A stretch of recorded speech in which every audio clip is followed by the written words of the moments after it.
Well, good morning, everyone, and welcome here to the launch pad and our live coverage of the historic SpaceX Polaris Dawn Crew Dragon spacewalk. We are now just 1 hour, 10 minutes, and counting till that targeted time of the spacewalk kicking off. But in just a few minutes, live video should start coming down from Crew Dragon Resilience, where the Polaris Dawn crew is suited up, ready to begin today's spacewalk operations. The last update that we had from SpaceX is that things are looking good for today's spacewalk, and we'll be bringing you the latest updates as that and patching in the live video here in just a couple of minutes once it goes live. If it's your first time here, though, welcome. My name's Zach. I'm the founder and host here at the Launchpad. Here at TLP, it's our mission to inform and inspire the explorers of tomorrow because we believe that space is better together. And if you haven't yet, take a moment, let people know, let us know in the chat where you're watching from. You can keep sending in those comments and questions by tagging us at the Launchpad as well. A quick little programming note, we do have another stream running because we are at L-4 minutes and counting till the launch of SpaceX Bluebird Block 1 from Slick 40 at Cape Canaveral Space Force Station in Florida. So we invite you to quickly open that in another tab and join us for that liftoff.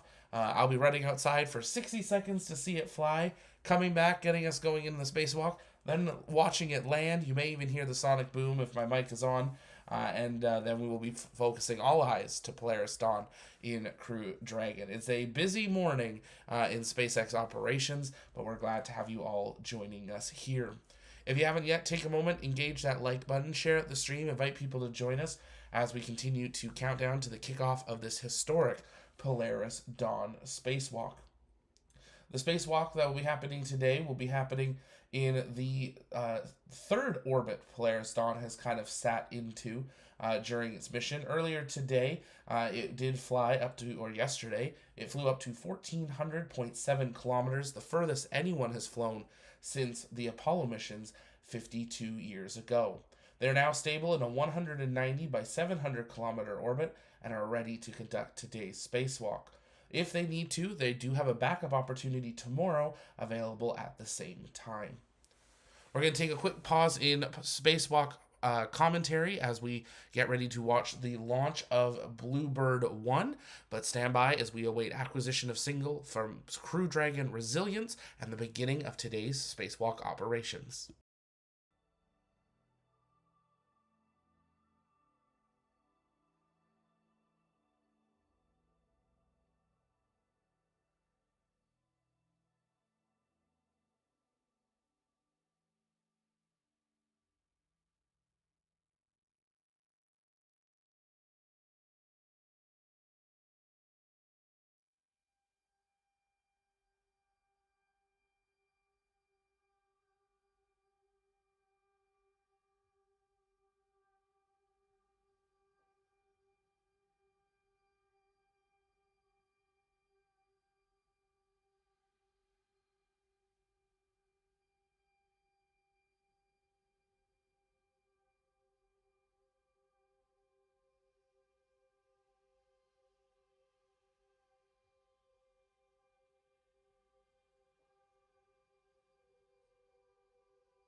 Welcome to the webcast for the Polaris Dawn EVA, also known as an extravehicular activity or spacewalk.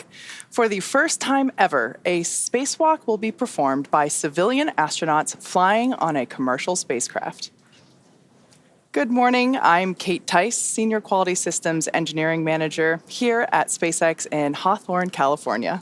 And I'm Dan Hewitt from the communications team. Now, the first EVA in history was performed in 1965 by Soviet cosmonaut Alexei Leonov, followed just 3 months later by the first American spacewalk done by Ed White during the Gemini 4 mission. From those humble beginnings to walking on the surface of the moon, repairing satellites, building space stations in orbit, spacewalks are really a core component of human spaceflight. While EVAs are well-established procedures for NASA and other space agencies, this will be the first spacewalk using commercially developed hardware and procedures, and SpaceX's brand new EVA suits, which we debuted earlier this year. Now, we've tested extensively in vacuum chambers here on Earth, but this is the first time that the suits will encounter the vacuum of space. And on board the Dragon spacecraft right now is the Polaris Dawn crew. Starting off, you got Mission Commander Jared Rook Isaacman, Mission Pilot Scott Kidd Poteet, and for the first time ever, we're excited about this, 2 SpaceX employees, Mission Specialist Sarah Cooper Gillis and Anna Walker Menon, who's serving as the Mission Specialist and Medical Officer. 4 members of the crew have been orbiting Earth for 2 days since they lifted off from Launch Complex 39A at Kennedy Space Center on Tuesday, September 10th. That adds up to about 15 to 16 orbits around the Earth every single day and counting. On day 2 of the mission, as you can see there on your screen, Dragon fired its forward Draco bulkhead thrusters to send the spacecraft soaring higher than any Dragon mission to date, reaching the highest Earth orbit ever flown. The crew topped out at more than 1,400 kilometers, breaking the record set by Gemini 11 a half-century ago when that spacecraft reached 1,373 kilometers. This was also the farthest from Earth for a crewed spacecraft since the last Apollo lunar mission in 1972. Since that time, Dragon has gradually lowered its apogee, or the highest point in its orbit, as the crew got ready for the spacewalk today. They started to don or put on their EVA suits just a little bit of time ago, and they've been undergoing a process called pre-breathing, where the atmospheric pressure inside Dragon is slowly decreased and oxygen is increased to prepare their bodies for the EVA suit environment. We're going to dive more into the operations of the spacewalk a little bit later, and we're going to be hearing in live communications with the crew throughout, so be sure to listen in as those happen. Yeah, it's going to be super exciting to hear that. And as far as views goes, we'll have Dragon's regular internal cameras that we have seen before, and up to 3 external cameras, one aimed at the hatch, kind of like what you see there. One on Dragon's nose cone, which actually is the one that's there. That's the camera on the nose cone. And one on the newest piece of hardware that you see there in that view. That is the Skywalker, which we will come back to shortly. We may also have helmet cameras that will give us a first-person view from the crew, which will be incredible. Now, since we are not using Starlink to enable views today, there will be moments of expected loss of signal due to ground station coverage. So those views may be interrupted from time to time, but generally we expect to get some great shots today. And as of right now, we're less than an hour away from the start of the EVA. For now, though, let's learn a little bit more about the mission and our crew. The Polaris program is a first-of-its-kind effort to rapidly advance human spaceflight capabilities while continuing to raise funds and awareness for important causes down here on Earth. Today's goal is to demonstrate critical operational capabilities that are going to serve as those building blocks to help further human space exploration. Polaris Dawn mission has a lot of first-time objectives, so the Polaris program chose a crew of experts who know each other so they can tackle this mission's challenges as a team. First up, Mission Commander Jared Rook Isaacman also served as the commander of Inspiration 4, the world's first all-civilian mission to space. Jared holds several world records, including 2 speed-around-the-world flights in 2008 and 2009 for the Make-A-Wish Foundation. He has flown in over 100 air shows as part of the Black Diamond Jet team, dedicating every performance to charitable causes. In 2011, Jared co-founded what would become the world's largest private air force, Dragon International, and that trains pilots for the U.S. Armed Forces. In addition to his role as CEO of Shift 4, Jared is an accomplished pilot and astronaut with over 7,000 flight hours. Next up, mission pilot Scott Kid Poteet, who served as the mission director of Inspiration 4, and he goes by the nickname Kid, which is also his call sign. He's a retired U.S. Air Force Lieutenant Colonel. Kid served for 20 years in roles that included commander of the 64th Aggressor Squadron, Thunderbird No. 4 demonstration pilot, U.S. Air Force Weapons School graduate, operational test and evaluation pilot, and flight examiner. He's a command pilot with over 3,200 flying hours, logged over 400 hours of combat time. And following his Air Force career, Kid served in various roles, including Vice President of Strategy at Shift 4. Mission Specialist Sarah Cooper Gillis is a lead space operations engineer here at SpaceX, and she's responsible for overseeing our astronaut training program. She helped prepare NASA astronauts for the Demo 2 and Crew 1 missions, and most recently directly trained the Inspiration 4 astronauts. Sarah is an experienced mission control operator who has supported real-time operations for Dragon's cargo resupply missions to and from the International Space Station as navigation officer and as a crew communicator for Dragon's human spaceflight missions.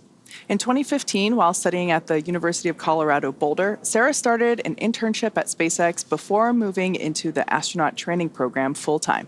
And capping off the Polaris Dawn crew, mission specialist and medical officer Anna Walker-Menon, who serves as a lead space operations engineer here at SpaceX, where she manages the development of crew operations and works in mission control as both a mission director and crew communicator. During her time at SpaceX, Anna has led the implementation of Dragon's crew capabilities and developed critical operational responses to vehicle emergencies. Prior to SpaceX, Anna worked for 7 years at NASA as a biomedical flight controller for the International Space Station. She received her bachelor's degree in mathematics and Spanish from Texas Christian University and her master's degree in biomedical engineering from Duke University. Everyone on this mission certainly has the background, the qualifications you would want in your crewmates when you're going to space. That's clear. But let's take a moment now to meet our Polaris Dawn crew in their own words.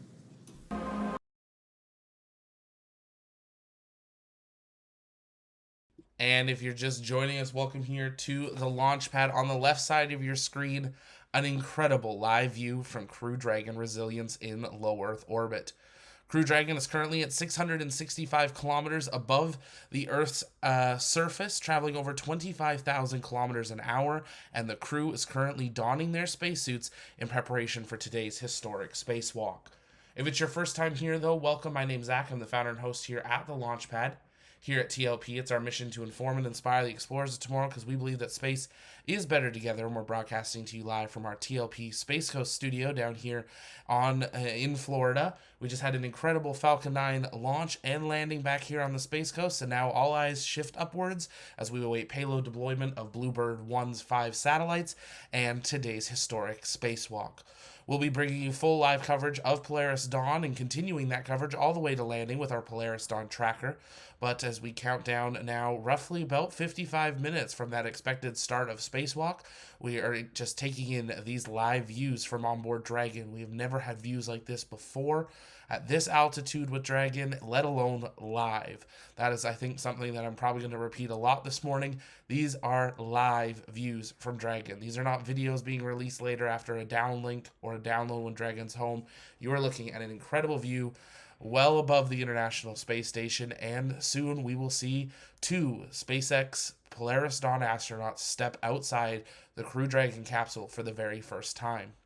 As the crew is donning their suits, they will then be seated into their seats, and then the depressurization of Dragon will begin. On the bottom left corner of your screen, you can see the current pressure of Dragon at 8.6. We will watch that go down to none in preparation for hatch opening. There's no idea of how long this spacewalk will be. That has not been publicized by SpaceX, but we will be live through all of it. But of course, we're going to be answering your comments and questions during these videos with beautiful copywritten music. But take a moment, let us know in the chat where you are watching from. Engage that like button, share out the stream, invite people to join us. We've had many of these streams where we keep saying new records in history. Today's spacewalk is truly historic. Let's listen back into SpaceX Mission Control. Dawn crew, let's recap the mission so far and what's coming up next. Since liftoff and getting to their initial orbit on day 1, the crew has been quite busy. The crew had a few meals, got some rest, and spent a few hours demonstrating the EVA suit's pressurized mobility to verify positions and accessibility in microgravity. The crew also prepared the cabin for the EVA and, of course, had an opportunity to talk to their families and check in. As I mentioned earlier, on day 2, Dragon proceeded to a high apogee of more than 1,400 kilometers, higher than any Dragon mission to date. This was also the farthest from Earth for a crewed spacecraft since the last Apollo lunar mission in 1972. In preparation for the spacewalk, Dragon has been executing a series of apogee-lowering phasing burns. By now, Dragon has lowered itself from the highest apogee of the mission of more than 1,400 kilometers to about 190 by 700 kilometers above the Earth. Also on day 2, the crew was joined on air by some very special guests. As you can see here, we are not here, but we had patients and families at St. Jude Children's Research Hospital, and they're joined live while Polaris Dawn crew member Anna Menon read from her new book, Kisses from Space. Along with the patients and families at St. Jude, Anna's children, James and Grace, also joined the reading. And afterward, the crew hosted a Q&A. And speaking of St. Jude, for this mission, the Polaris Dawn crew enlisted the help of childhood cancer survivor Liv to create the mission's zero-G indicator. While not a St. Jude patient herself, Liv met the inspiration for crew, and inspired by the mission of St. Jude, she agreed to share her talents to support Polaris Dawn. Miss Liv, and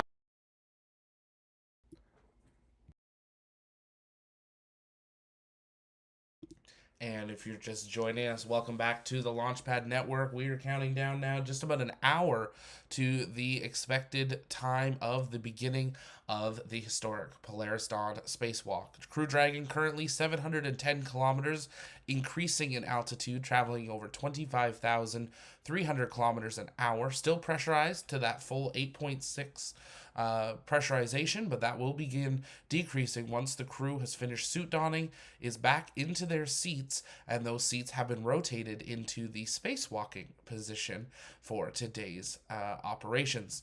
2 of the SpaceX Polaris Dawn crew will exit the spacecraft one at a time. The other 2 will be suited up and remain in their seats. The big question, do they all get classified as spacewalkers? As you know, NASA and Russia, they classify a spacewalk beginning, one as when hatch opens, the other does it when the batteries of the suits turn on.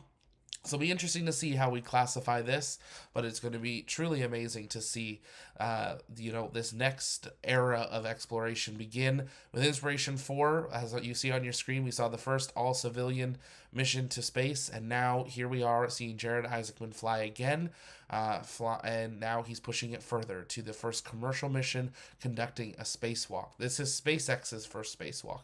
First spacewalk from Dragon, the first commercial spacewalk. The highest we've flown in 52 years, the highest, the 2 females have set a new record for the highest a female has ever flown in space. So many other records being set. We're going to continue answering your comments and questions in the chat, but we got people tuning in from absolutely all over the world. We got Mr. D in Poland. Great to have you here. We got JR in Indiana. We've got Lies in South Africa. Pear is in Denmark. We've got Maryland. I see JR in Copenhagen. We got Windbreaker in Arkansas. I see Antwerp. I see California, Florida, New York. It's great having you all here. Let's listen back in to SpaceX Mission Control. We'll continue to raise funds and awareness for St. Jude while partnering with the organization to provide healthcare in underserved communities around the world. Now, if you want your very own asteroid, they are available at shop.spacex.com and polarisdawn.com. I did just look. Unfortunately, they are sold out right now, but there are more on the way. So be sure to check back at those sites to catch one of your own, myself included. I missed the first drop, so... I snagged one. I got in there. I got a kid who nice. needs one. Yeah. All right, now... The first phase of the spacewalk, the preparation, actually started just about 2 hours after the crew reached orbit. And this is when the pre-breathe process started. That's when the oxygen levels started to increase incrementally as the cabin pressure inside Dragon was started to get incrementally lower. The pre-breathe process is designed to decrease the amount of nitrogen in the body, which then reduces the risk of decompression sickness, which can happen as atmospheric pressure lowers. Protocols like this are used for any spacewalk done today and might feel familiar to anyone here on Earth that has gone scuba diving and done a decompression stop after ascending from a pressure in deep water back up to the surface. And to do all this, Dragon's just been slowly decreasing that cabin pressure. That allows the crew to acclimate each time the pressure gets lower. As they get ready for the lower pressure they'll be in the suit during the spacewalk itself. They've got the ability to pause the process if they experience any discomfort, but the ear equilibrium just kind of naturally adjusts as the pressure decreases. It's kind of like when your ears pop when you change altitude in an airplane. All 4 astronauts are going to be suited for the spacewalk today because Dragon does not have an airlock. That's also kind of why the entire cabin is going to be depressurized. That's why we have this kind of unique pre-breathe process with this stuff today too. All of that brings us to now. So far, the crew has prepared the cabin for vacuum, which includes securing all loose items that they don't want floating around. They also completed medical checks, suit inspections, and final checkouts of the oxygen, venting, and nitrogen repressurization systems. After that, it was time to put on their EVA suits. And now Jared and Sarah will be exiting the spacecraft today, while Kid and Anna will be supporting from the inside. Crew in the outer 2 seats, Kid and Anna, are going to be fully strapped in. And then the 2 in the middle seats, Jared and Sarah, are just going to be lightly secured ahead of the spacewalk since they're going to be moving around and eventually heading outside. As we listen into comms during the EVA, you may hear the crew referred to as EV1, which is Jared, and EV2, which is Sarah. Support 1 is Kid, and Support 2 is Anna. Again, they will not exit the Dragon during the EVA, but make no mistake, they are very much performing an EVA just the same, and their data is being collected as well. Once everybody's in position, the seats are going to get rotated upright. Generally, they stay in the recline position for the majority of the mission, but we're going to rotate those upright during the EVA just to give more room to move about. After that seat rotation, the crew verifies that their heads-up display or the HUD on their helmet visors are turned on, operating as expected. This is how the crew will actually be able to keep tabs on the health of their suits, and they'll get some other stats of their suit operation during the spacewalk. And that will take us to the first official go, no-go checkpoint to determine if the EVA can proceed. After an operations brief from the SpaceX team, the crew will announce their go, no-go status, and then it'll be time for the spacewalk to begin. It's expected to last about 2 hours from the time that O2 begins flowing to the crew's suits until we complete the repressurization of the cabin. And just prior to we get to cabin venting, pure oxygen is going to start flowing to the crew's suits. That's when the EVA clock will start, so keep an eye on that. And this all gets followed by a suit leak check. We'll do the leak checks. Once those look good, Mission Control will start to vent the cabin, just removing the air in order to lower its pressure down until we can get to hatch opening. Next, Dragon will use its Draco thrusters to reposition itself so that the trunk is facing the sun. This will help keep temperatures, communications, and spacecraft power stable during the spacewalk. At this point, the crew should be ready to open Dragon's hatch and exit the spacecraft. After the hatch gets opened, EV1, that's Jared's call sign during the spacewalk, he's going to be the first to exit the spacecraft. He's going to go outside and he's going to do a series of mobility tests. These are kind of the core component of the spacewalk today. He's going to basically take the EVA suit through the paces. It's going to take about 15 minutes before he climbs back into Dragon. After that, EV2, or Sarah, will step out into space to perform the same tests of her EVA suit before she then climbs back into Dragon. In addition to these suit mobility tests, Jared and Sarah will also evaluate Dragon's new Skywalker hardware. We'll talk more about that in just a bit. And then after she's completed her test, Sarah will stand by near the hatch for the actual closing. And at this point, after the hatch is closed, the EVA is not over. The hatch door gets closed, and then the cabin has to be repressurized. We got to get all that atmosphere back inside. After we start introducing that atmosphere, we'll do cabin leak checks. Once those leak checks are complete, the crew will return to their seats, and the EVA will be complete when the cabin pressure has returned to nominal. So, for now, the crew is suited up and awaiting final checkouts and EVA venting, which will bring in Dragon to vacuum. with everything on track, we're about 45 minutes or so from the start of the spacewalk. And before we get there, though, we're going to expand the desk a little bit. We're happy to be joined by former NASA astronaut Mike Hopkins. We were fortunate to have him tune in with us during the launch, and now we've got him to talk to us a little bit about spacewalking today. Good to see you, Mike. Yeah, it's great to be back. It's great to be back here in Hawthorne with you tonight on this very memorable night for sure. Yeah, absolutely.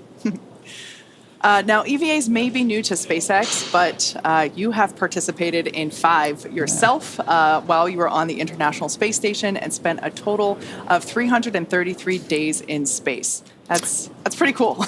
Yeah, I mean, I was very fortunate on my 2 missions. The first one was back in 2013, and I went up on a Russian Soyuz. And on that one, we had 2 spacewalks. And the interesting thing about those spacewalks is they weren't planned. They were what surprise. we call, yeah, they were a big surprise for us. Contingency spacewalk, and of course, surprises happen at Christmas because that's when we actually went out the door. Our second walk was on Christmas Eve, and that was pretty exciting to be doing a spacewalk as everybody was getting ready to celebrate Christmas. You guys were down just here helping deliver presents. That's right. That's right.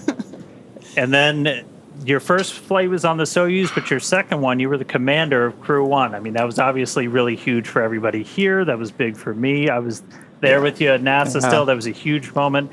That was the first long duration mission to the space station on Dragon. And I mean, you really got to know Dragon probably more than anybody because you actually got to call it home while you were docked up there. That's right. I mean, I tell you, it was quite an honor to get to be a part of that crew, to get to command that crew, and it was a great, amazing group of people. Not only Victor, Shannon, and Suichi, but also everybody that helped get us there at SpaceX and at NASA. But yes, you're right, Dan. While we were on board, we didn't have enough crew stations, and actually, you can see a picture of where I slept while I was on board for that second mission, and it was actually quite comfortable. And one of the best parts about being able to sleep on Dragon is that I had a view, had the window, and our other crew quarters did not. So I've got some amazing pictures from my time staying in Dragon. That's amazing. It's great to have you here. I had the pleasure of watching you launch in person. I was hosting the Crew 1 launch from the NASA press site, and it was just so cool to see everything light up and just watch you ascend to the station where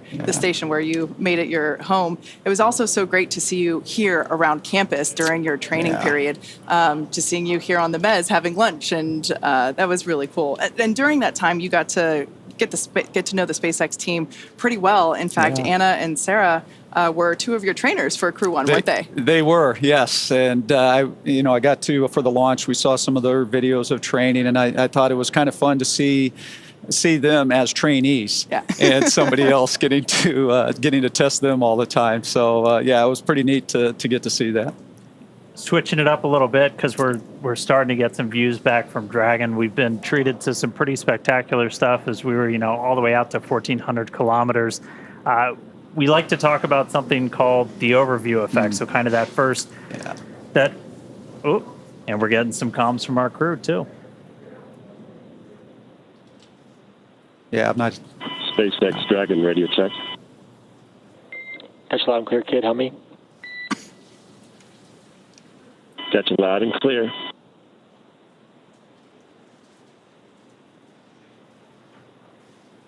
Doffing continues, and last stowage is going to be the cabin mic. Copy that, kid. Make that donning. All right, some quick comm checks. We heard, Kid, that Scott Poteet is going to be one of the support crew in there today. So our first comms down as we get ready for the spacewalk. But we're looking out the view. We're looking down at Earth, that overview effect. What's it like the first time you get to space, you get to look back? And, I mean, you can see horizon to horizon, the whole Earth below you. It's kind of funny, Dan, because the overview effect is definitely real. But when I first got to space on that Soyuz, gosh, how many years ago? Almost 9 years ago, I had this really weird feeling of falling. And so when I looked out that window the first time, I wasn't really thinking the big thoughts of an overview effect. I was kind of thinking, like, what is going on with my body right now? This feels really... That's pretty, but oh no. But again, fortunately, when you have time to be in space, you do have an opportunity to experience that, and it is definitely true.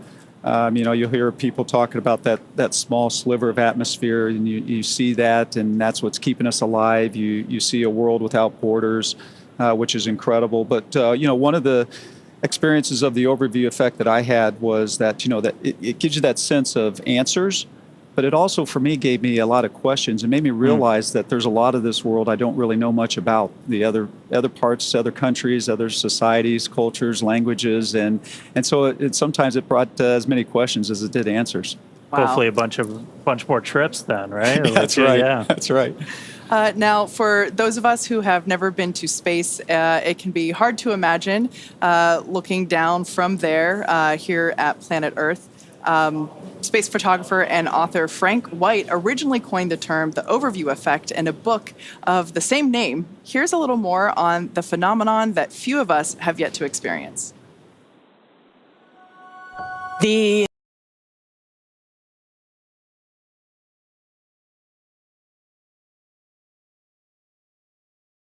And if you're just joining us, welcome here to the launch pad. On the left side of your screen, a live view from onboard Crew Dragon Crew Dragon Resilience, where the Polaris Dawn crew is currently in suit donning. Crew Dragon currently at 713 kilometers in altitude, traveling over 25,370 kilometers an hour. Still pressurized to a full 8.6. You can see that you're seeing the sun shift, and as the Dragon prepares to enter a night period, we'll see it get quite a bit darker, and hopefully see maybe even a couple of those navigation lights on Dragon as the crew continues to get ready for today's spacewalk. More details finally shared by SpaceX that each astronaut is expected to be outside of the vehicle for 15 minutes, one at a time. From the moment of depressurization start to the moment of repressurization, the spacewalk is set to be lasting 2 hours. Sounds like they're going to run off that same count that the spacewalk is based on the pressurization clock, so we'll be keeping a close eye on that. So it's going to be a long morning. Order your coffee, order your food delivery, and sit back and relax as we watch these absolutely incredible views come in from Crew Dragon Resilience. Now, they did confirm they are not using Starlink communications for today's broadcast, which means there will be, unfortunately, some dropout periods, but we do know that they will plan to have those 15 minutes with the crew outside the vehicle, we would expect during a live downlink possibility. Let's listen back in to SpaceX Mission Control. Seat 4 is next, support 2 is next, and then EV 1 and 2 are shortly behind. Copy on that crew status. Getting a quick crew status from Kid. But yeah, I think I speak for a lot of SpaceXers. We really want to get up there and see that view, to feel that effect, to experience that, and being able to see it just from Dragon, and pretty soon getting able to see a couple of people go out of Dragon for the first time in a spacewalk. I mean, spacewalks are kind of like living on the edge with spaceflight. It's always really cool. It's really important for just about any program. Like, what are some of the things when you were outside the space station? What were some of the things that you were working on, Mike? Yeah, so when I went out, I mentioned that first spacewalk as contingency. We had a failure. And so sometimes when we're going outside, it's not planned, and you have a component that is no longer working. And in this case, it was a part of the cooling system, external cooling system on station. And so we needed to go out and replace this refrigerator-sized pump module. And so that took us a couple of walks to do that. Other times we're going out and we're putting a new piece of equipment on board. Sometimes normal maintenance. Sometimes we're upgrading equipment like new solar arrays, new batteries, and things of that nature. And sometimes you're doing like what the Polaris Dawn crew is going to do today, and you're just checking out the suits and checking out the equipment that you're going to use in future spacewalks as well. Now, with all of the experience that you have up there, I'm guessing there might be an EVA experience or achievement that you are particularly proud of? Well, I'm proud of every one of them. Right, when you get out the door and then you come back in safely, I think that's what everybody wants to do. Dragon SpaceX, for awareness, we're going to be commanding a couple fans right here. You'll hear them run, but then we'll also be turning them off. No correction required. Copy. Actually, if I can, I'm just going to jump in on that. Absolutely. That's actually a very important call that was made. You heard him say we're going to turn on some fans, because when you're in space, you acclimate to the sounds around you of the vehicle. And when it changes, all of a sudden, you're kind of looking around at what was that. And so you heard them give them a warning that we're going to turn on some fans. Yeah. And so that they kind of knew what was going. So that's actually a great call from the ground there. But anyway, going back to those spacewalks where I was outside, and what are you proud of? It takes so much to put these vehicles up into space, and so when you go out on the spacewalks and you know that you're a part of keeping that going. A big part of it is you don't want to mess up, right? Because people are depending on you. And a couple of people watching over your shoulder. That's right. And so when you get back in and they call up and they say, hey, that repair that you just made, everything's working, looks good, station's back up 100%, it's like, okay, that feels great. Dragon SpaceX, our fan commanding is now complete.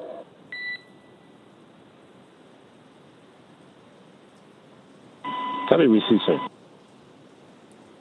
All right. Hopefully no surprise sounds in there for them. So, That's right. I mean, spacewalks are something that you train the heck out of. They're planned down to the minute. What are, why? Like, what are some of the challenges you can run into when you're outside doing a spacewalk?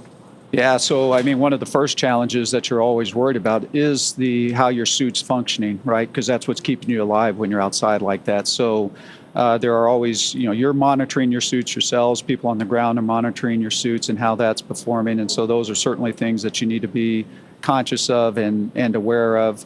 And then when you're out there as well, there are so many steps that it takes to get through a spacewalk. I mean, hundreds and hundreds and hundreds of steps. And so it's too much for you to remember. And so that's where it's a teamwork between you and the ground. And so they're making all of those calls. Hey, here's your next step. Here's what the settings are for these tools. And they're just walking you through the whole process. And so I think that's one of the neat things about spacewalks that maybe people don't realize is, you focus on the people actually getting to go out and do the walk. But the team on the ground is such a huge part of that as well. So on your third, fourth subsequent EVAs, these spacewalks, you train a lot for them beforehand, before you even get up in space. By the time you're on your fifth one, it must have been more like a cakewalk. No, it never felt like a cakewalk at all. Because it is.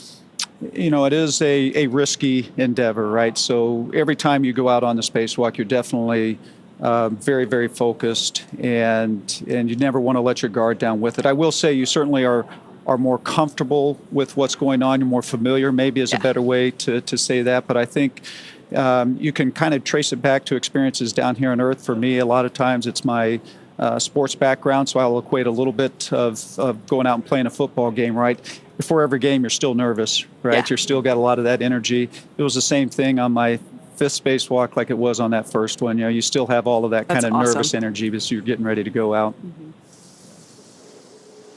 Well, so right now we're still kind of waiting to get into some of the final preparations for this spacewalk.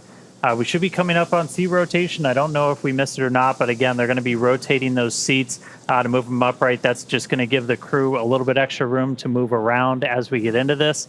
But for now, why don't we take a couple of moments and meet Dragon. Polaris Dawn is SpaceX's 14th human spaceflight mission since 2020, when Dragon became the first private spacecraft to take humans to the International Space Station.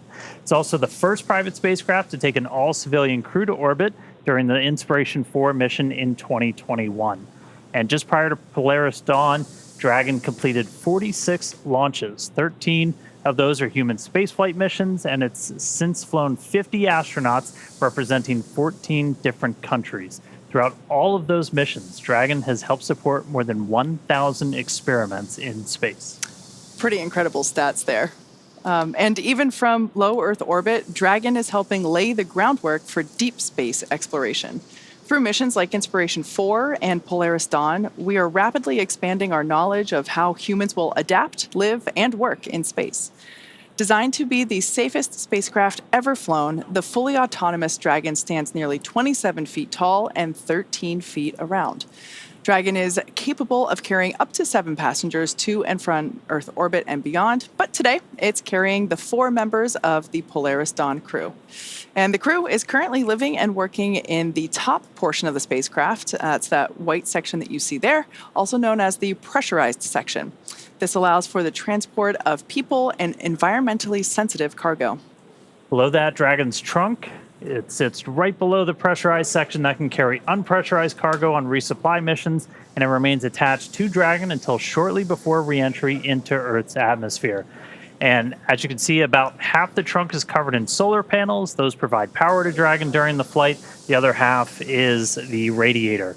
Dragon itself is equipped with 16 Draco thrusters. We got a really cool view of the 4 forward bulkhead ones firing earlier on this flight with lights on Earth behind you. Those are used to orient the spacecraft during the mission. They also get used for apogee and perigee raise and lower maneuvers, orbit adjustments, and attitude control. For the EVA, the Dracos are going to be used to reposition Dragon so the trunk is facing the sun, and they're also there to be used for reorientation during the spacewalk if needed. In order to accommodate a spacewalk, this is the first Dragon to be outfitted with a Skywalker in place of the cupola observation dome. The Skywalker that you see there, looking up at it basically from underneath it, the Skywalker is a structure that is mounted to the top of the Dragon capsule, and the astronauts will use this to assist in exiting and re-entering the spacecraft during their spacewalk. The team also added additional nitrogen tanks to assist in repressurization of the capsule after the EVA. Another new feature on Dragon is the addition of a motor plus handholds and footholds inside the spacecraft to help with opening and closing the hatch during the spacewalk. This Dragon also carrying what we are calling the Starlink plug and placer, making this the first mission on Dragon to use the Starlink network in orbit. Inside of Dragon is a router connected to a user terminal in Dragon's trunk, and then this terminal is linked to a new plug and placer device that's mounted nearby. While we're not using Starlink for continuous coverage during this operation, we've been testing its ability to establish and maintain laser communications with our Starlink satellites there in orbit that are below Dragon. Dragon has proved to be quite a versatile spacecraft.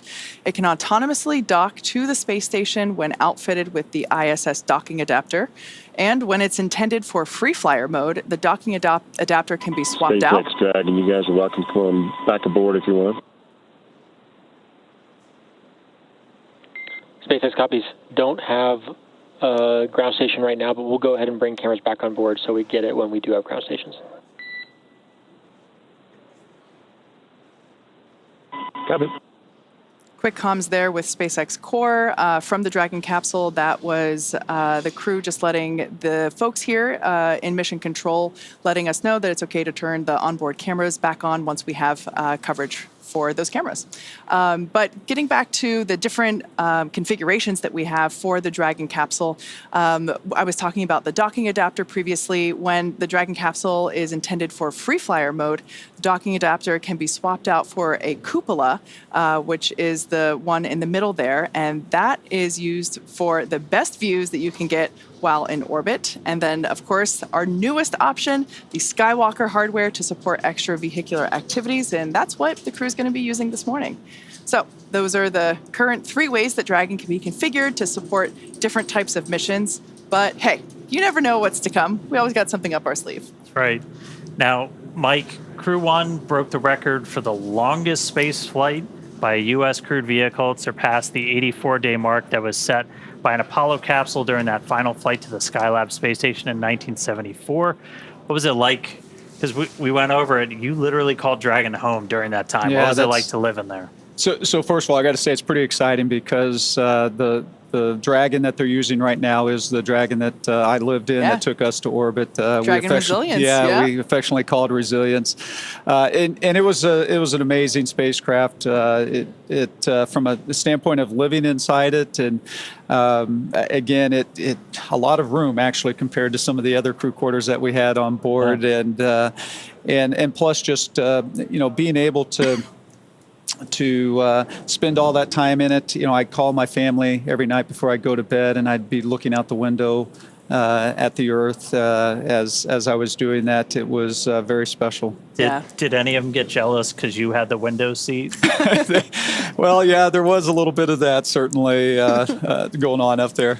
Nice. Now, as you mentioned, this Dragon capsule that the that the Polaris Dawn crew is flying in was previously used, really debuted on the Crew 1 mission, hence why you guys had the honor of naming it in the first place. But this capsule was also used for the Inspiration 4 mission that Jared also commanded. What is your take on this being one spacecraft but supporting multiple missions? I think it's fantastic. It just shows the flexibility of the design that SpaceX made when looking at the Crew Dragon vehicles. So I think it's very exciting to see a vehicle that can go from one mission to the other, and quite frankly do it quite quickly as well. I think I don't remember the exact timing from our mission and when we landed to when Inspiration 4 launched, but it wasn't a very long time, and yet you were able to take that docking adapter off, put the cupola on in a very short time, which is also pretty impressive. I actually have that noted here. Crew 1 took off in November of 2020, and Inspiration 4 lifted off in September of 2021. That's incredible, because we landed in May of 21, and so within that short period of time, you reconfigured the vehicle and were able to put that cupola on and launch. Cool. Yeah, very impressive. Your mission patch sticker is in the capsule that they're in now, and we'll exciting. Add their own sticker too as well. Right. All right. Well, as you can imagine, Dragon has undergone some changes for this, and with changes comes extensive testing for the mission. And all the modifications that we made in preparation for today had to go through kind of their own test regimen. Yeah. Testing is a critical part of qualifying a spacecraft like Dragon for flight. Rigorous testing helps identify and mitigate potential risks, verify system and component reliability, and helps ensure that the designs meet the mission requirements. There are many types of tests a spacecraft might undergo when qualifying for flight, including structural, thermal vacuum, radiation, software, and integrated systems testing. One of the tests the new Skywalker hardware underwent is thermal vacuum testing. This actually tested how Skywalker withstands the extreme temperature swings that it's going to see while it's in the vacuum of space. And while Dragon was being put through all of its paces, the Polaris Dawn crew was going through the same SpaceX training as part of that we give to NASA astronauts. They also had to train to perform their EVA, though. For basic training at SpaceX Hawthorne, they got trained on everything from orbital mechanics to just how to live and work in microgravity. Also ran through numerous simulations of what the full mission would look like while they were seated inside of our Dragon trainer. In addition to ensuring that they're familiar with SpaceX's Falcon 9 rocket and Dragon spacecraft, the crew went through an extensive training regimen to build their physical endurance and mental toughness, ensuring that they are well-rounded and prepared for spaceflight and today's EVA. Now, switching gears, one of the coolest things. Designed in-house by SpaceX, the EVA suit has all the functions of our original spacesuit with the added bonus of allowing astronauts to exit the spacecraft while in orbit. And this mission gives us a great opportunity to test our EVA suits in space. Building a base on the moon and a city on Mars will require thousands of spacesuits, so the development of this suit and the EVA performed on this mission will be important steps toward a scalable design for spacesuits on future long-duration missions. As we mentioned, SpaceX designs and manufactures our own suits, and we have a little behind-the-scenes look for you, something most people don't get to see, the inside of our very own suit lab.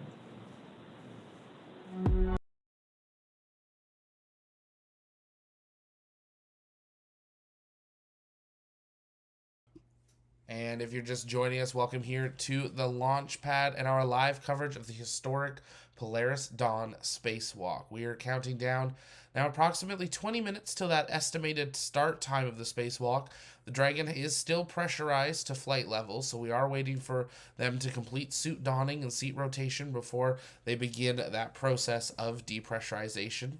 From depress to repress will be 2 hours, with 2 astronauts each getting to spend 15 minutes outside of Dragon in that Starwalker attachment, conducting research and just getting to take an amazing view. If it's your first time here, though, welcome. My name is Zach. I'm the founder and host here at the Launchpad, and we're answering your questions and comments live. Just make sure you're tagging us at the Launchpad. We are continuing to monitor also Bluebird 1 as they approach deployments of the 5 satellites into low Earth orbit that launched 50 minutes ago from Cape Canaveral Space Force Station here in Florida. If you haven't yet, take a moment, engage that like button, and share out the stream. We do have to mute occasionally during some of these videos because they have some beautiful copywritten music. But we leave it on screen here so you can see what's going on with all those overlays. And we know there's not going to be any of this music during these live events of the actual spacewalk. We'll get to listen in to those Dragon to ground to astronaut communications uninterrupted. Well, lots of people tuning in from all over the world, and we're glad to have you here as we continue. If you haven't yet, share out the stream, invite people to join us as we watch history, and subscribe so you never miss live coverage of launches, spacewalks, space news updates, and more, because here at the Launchpad Network, it's our mission to inform and inspire the explorers of tomorrow, because we believe that space is better together. If you haven't yet, also consider heading on over to the Launchpad store. We have our Polaris Dawn Crew Dragon launch gear available, and we did just release our limited edition Polaris Dawn Starwalker tee. We'll drop the link there in the chat for you guys. Definitely head on over, check that out. It's only going to be available for the duration of the Polaris Dawn mission. Grab one of those. All the profits go to help us expand our equipment to bring you even better coverage of the future missions. We're also working with Jared Isaacman and his team for a sit-down once they return home. Jared, a friend of the channel since the early Inspiration 4 days, and excited to hopefully get to talk to him and the full crew once they come back to Earth after this truly historic mission.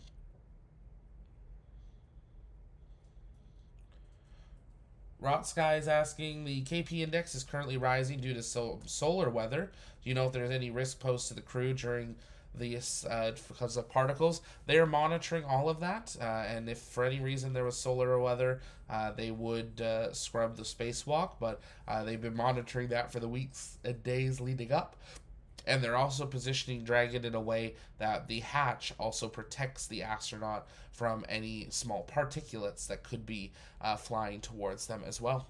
Let's listen back in to SpaceX Mission Control as we continue a countdown as we await suit donning completion and hatch open. Chance to talk to the SpaceX team that developed some of the hardware and procedures for our first spacewalk. Let's hear what they had to say.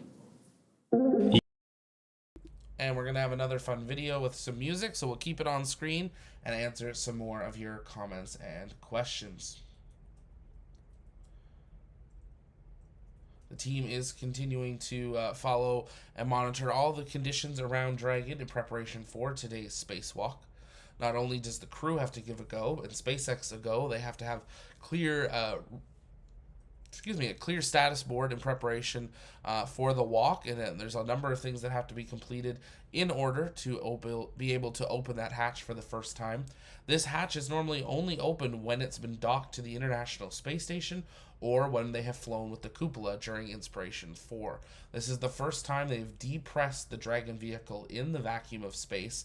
They've done simulations here on Earth, but never has it actually been fully depressurized in a real vacuum. So not only do the crew have to be secured and ready for that, they have to make sure every little thing that is in Dragon is stowed and secured in preparation for that process as well. Jesse's asking, are you excited? I'm excited to see Jared back in space flying again. As I said, friend of the channel. He's a big part of why TLP is what it is. He really helped us get our start back in 2021 with Inspiration 4, and it's exciting to see him back in space, and we'll probably see him back there again in a couple of years, seeing him help push humanity forward. But I think the fact that we had these live views, we're in a ground pass handover, so they pass over the Pacific Ocean right now. That's why we don't have that live view from on Dragon. But these live views that we've had so far, the videos that are coming out the last couple of days, are just truly inspiring to see our planet from this new altitude, from this new vehicle. Dragon's flown to the space station. It's flown low Earth orbit, but now it's flying to this much higher low Earth orbits where we've really never gone before. Yes, they only have 4 Crew Dragons available. I would hope they would almost have dozens of them so we could do this every week. But it'll be exciting to see who goes next. What goes next? We know we have Fram 2 set to launch by the end of the year. They will have a cupola on their Dragon, and we'll have to see who gets to fly a cupola or Star Walker next. A great question. You can keep sending in your questions in the chat by tagging us at the launch pad. Share out the stream while we wait for an update here from SpaceX Mission Control as we continue. They were targeting 5:58 a.m. for the start of the spacewalk. That's just 11 minutes from now, so we'll be keeping a close eye on that if they're right on target. Of course, timelines will shift. Unlike a launch, they can move this timeline however they need to. The only thing restricting them will be those ground stations. They do have communications to Dragon through all this time. They do not have a video downlink, though, at this time. So they will, of course, be doing the bigger events of like hatch opening and the crew being out of the spacecraft, we would assume, during when they have ground station coverage. Let's listen in to SpaceX Mission Control. Love seeing how not only the suit, but the space operations for the EVA itself came together and were developed. Now we are still counting down to the spacewalk this morning. The crew on board is completing final fit-ups, and we're going to be standing by for seat rotation and suit leak checks. So we're continuing to truck along to the main event. Now, Mike, you obviously went through some of the suit-up process that we saw in that package in terms of the development of the suit and how it's custom fitted for each individual. And that's the same case for an EVA suit. So maybe you can share with us what that experience was like. Yeah, it's extremely important to have a suit that fits, whether, again, it's the IVA, the EVA suit, or the EMU that we wear with NASA when we go out on the spacewalks. And the reason for that is because if it doesn't fit right, it can be extremely uncomfortable. You can get what you call hot spots, or there can be a place where a crease, when it gets pressurized, can really put a hard point on your arm or something of that nature. So having a good suit fit check is extremely important. And it's one of the things that was kind of fun as well, because you get to spend a lot of time with the suit team here with Chris and Eric and Maria. They're a great crew. They're so good. They're fantastic. And I mean, just over the years, they've gained so much experience, and they can really help you hone in on what the really good fitting suit is like, with just the way they ask the questions and lead you through that process. Wow.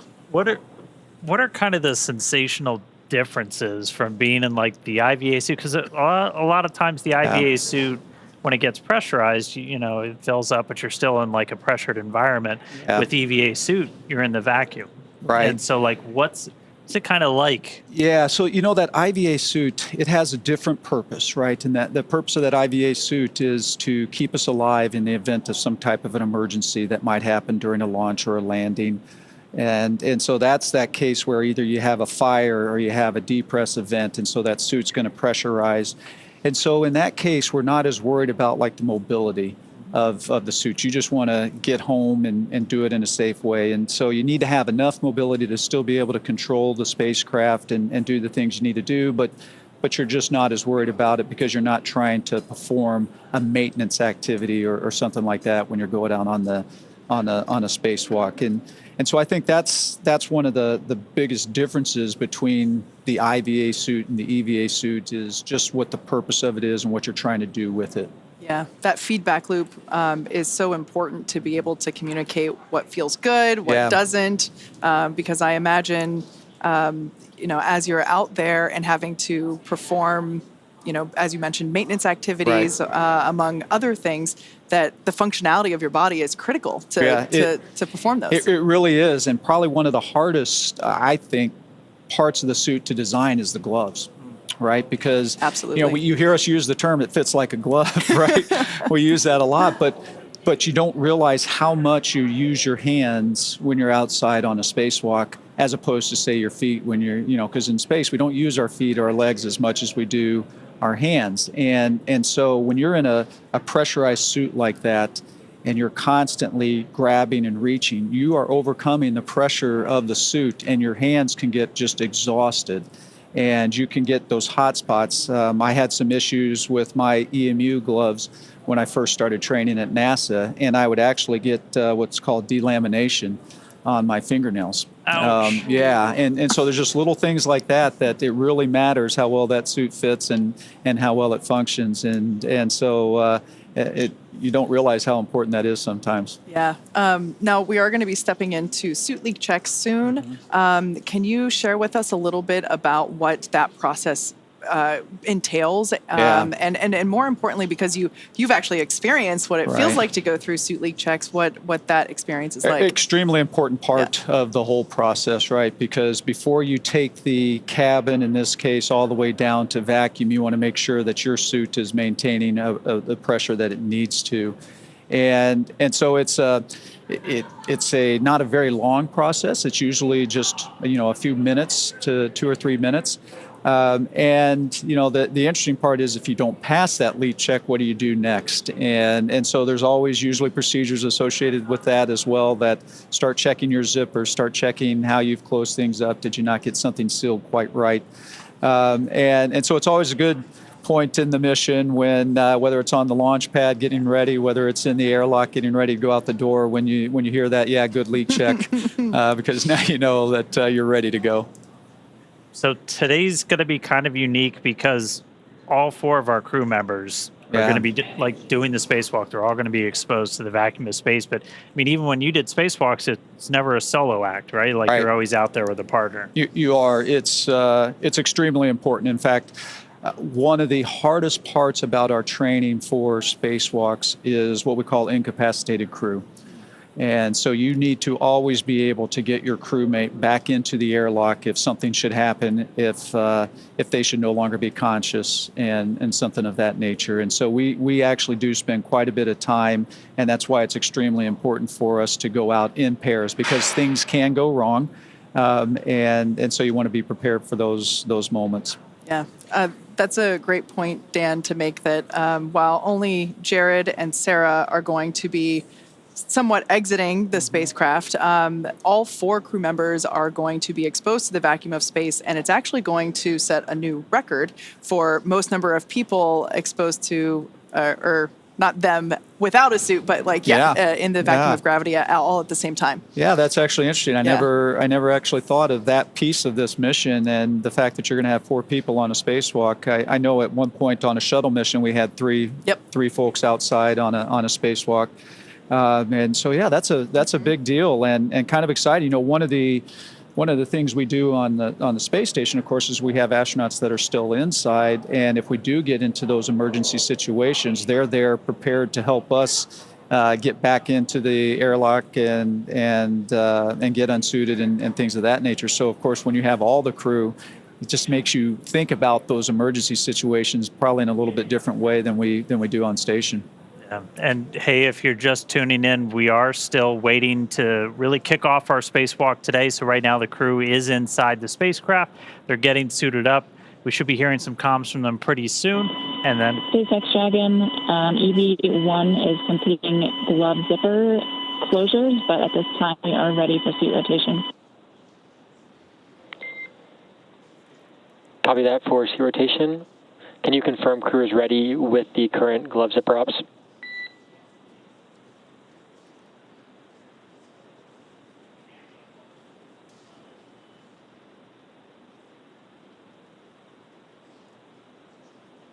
All right, I guess they just needed me to say it was coming soon, and then there it is. But we are going to hear the seat rotation coming up soon. Again, they're in the recline position. And I'll do standby well to get them to the seat. Copy. Standing by. So they're going to get those seats rotated, and then we're pretty much going to be ready to start getting into things. And our EVA is going to officially start when we start flowing O2 into those suits. And so that'll kind of start our clock. We're going to be showing you some of the telemetry. So all those numbers, the bottom of your screen, you've got a couple right now. That one all the way in the bottom left corner, that's your Dragon. That's your Dragon cabin pressure. That's in PSI. SpaceX Dragon, you're ready for seat rotation. SpaceX copies. Initiating seat rotation.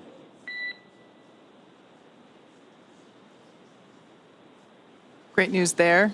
That's going to help give the crew a little bit more room to move around during the spacewalk. And after we get through the seat rotation, we'll be able to perform those suit leak checks that we were just talking about.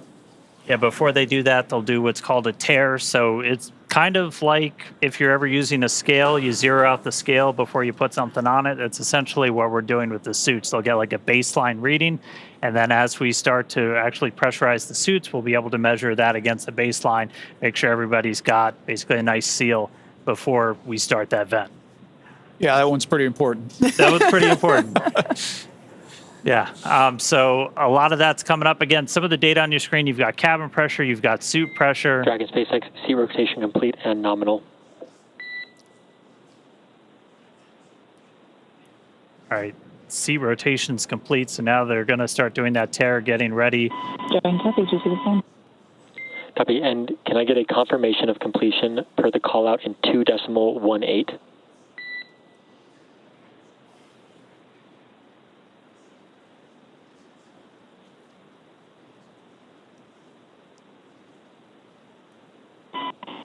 H1 SpaceX, complete with 2.18. Copy.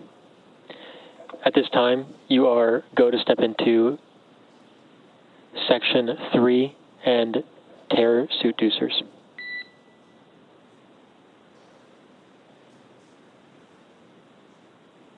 Copy, stepping into it. Just a quick reminder, in case if you missed the top of the show, we're going to be referring to the crew a little differently for the EVA activity than we were previously. So we heard Anna talk EV1. That was referring to Jared. So basically his call sign for this spacewalk operation is EV1. Sarah's call sign will be EV2. Anna will be support 2, and Scott will be support 1. Also, Scott and Sarah are switching seats. Perhaps they already have. Yeah. Copy, standby for HUD power for pressure sensor checkouts. Okay, so our suit tear completed. So next up is going to be the HUD checkout. So the HUD, your heads-up display. Very excited about this. Really excited about this. And Mike, I'd love to kind of get your perspective on this real quick. We do have on your screen, though, that's your seat order. So you've got EV1. Jared is in that seat. He's going to be in that seat right now, but once we actually get ready to open the hatch and everything, he's going to be positioned kind of over by the hatch. And then Sarah, EV2, is going to be in one of those center seats. Then you'll have Anna and Kid on either side. Dragon SpaceX, suit HUD's powered. Report results of primary sensor HUD checks in 3.2.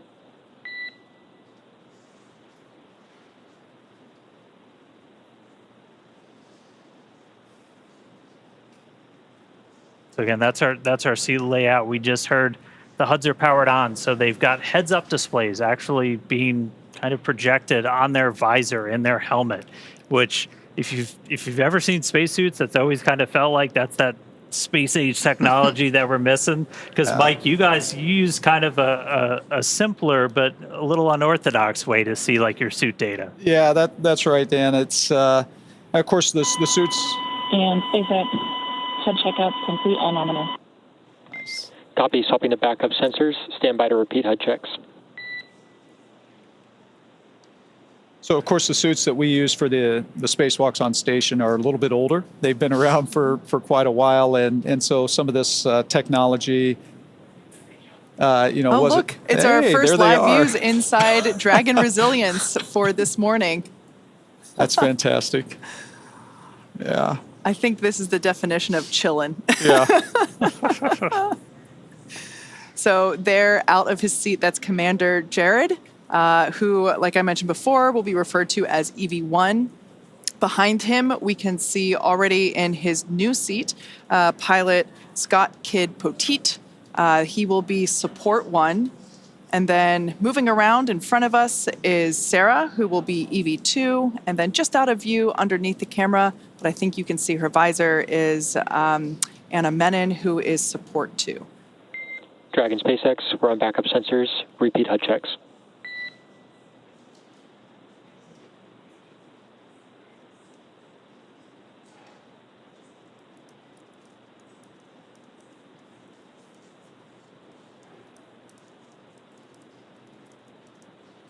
Crew's going to check out those heads-up displays one more time real quick. SpaceX, HUD checkouts on backup sensors are nominal. Copy, good HUDs. Returning to primary. Stand by for helmet camera checkouts.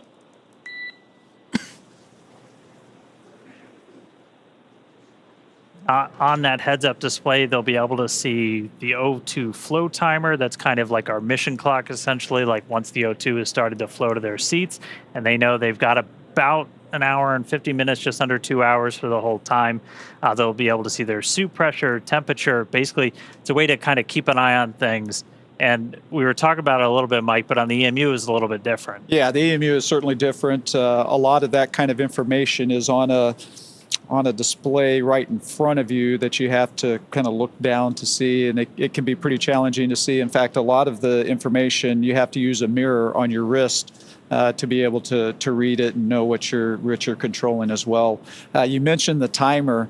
Of course, we don't have that kind of information on ours, and I'm not sure I'd want to know that because I'd feel the pressure of, hey, I got to get a lot of things done and I'm running out of time. Yeah. All right. So they're going through these HUD checkouts again pretty soon. Dragon SpaceX powering on helmet cams. We're going to get the helmet cams powered on. Again, give you that kind of look right over their shoulders.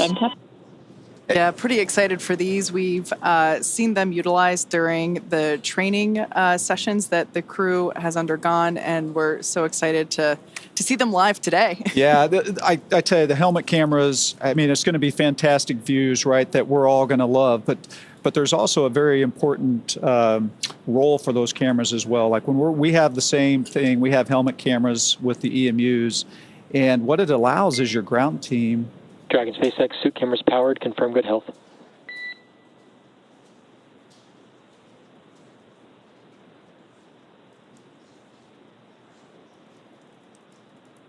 So it really allows your ground teams to kind of be able to see what you're doing. And SpaceX, we see good video on both speeds, no fault. And almost double check your work. Copy, checkouts complete. HUDs will remain powered. Proceed to step 3.3, operations review through 3.8, report when complete.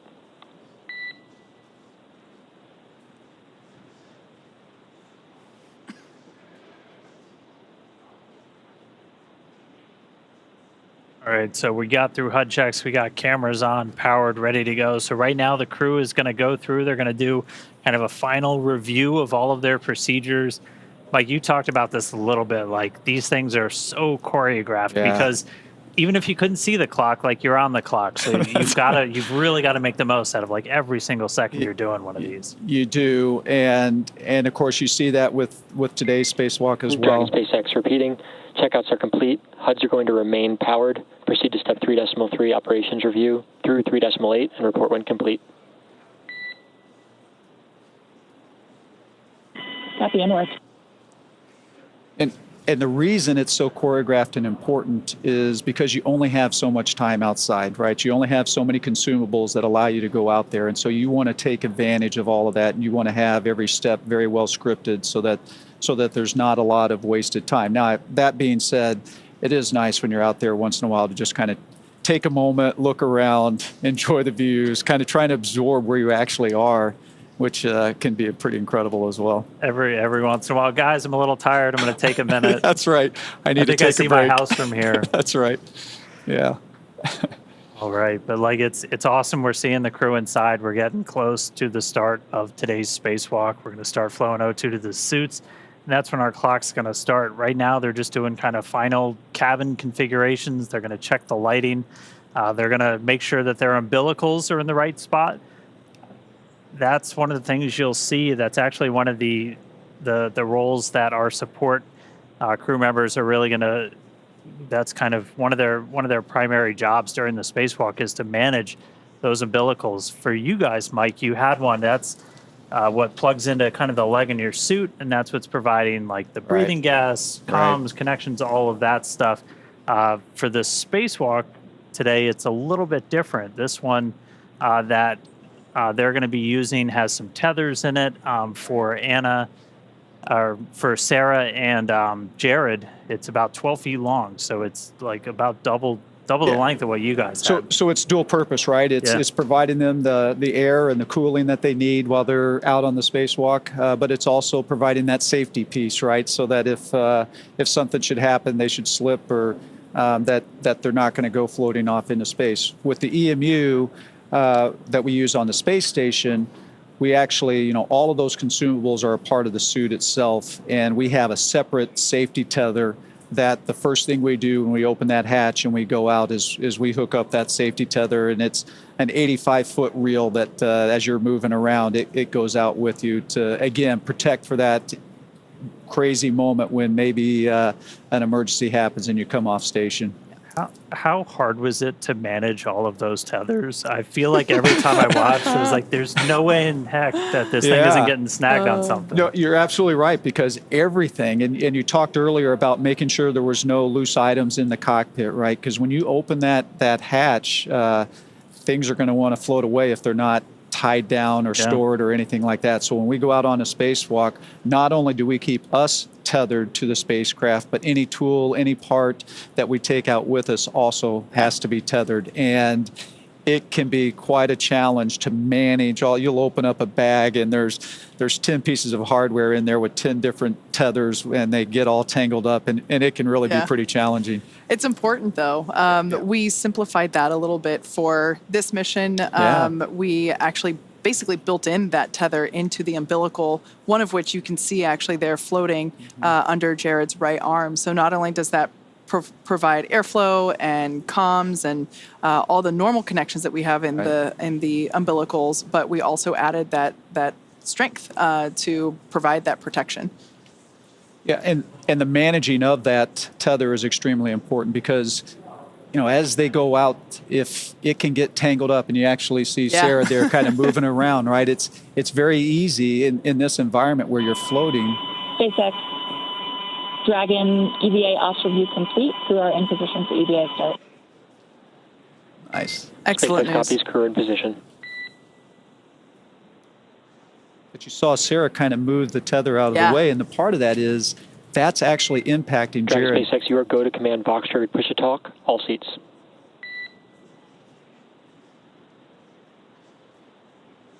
Copy and more.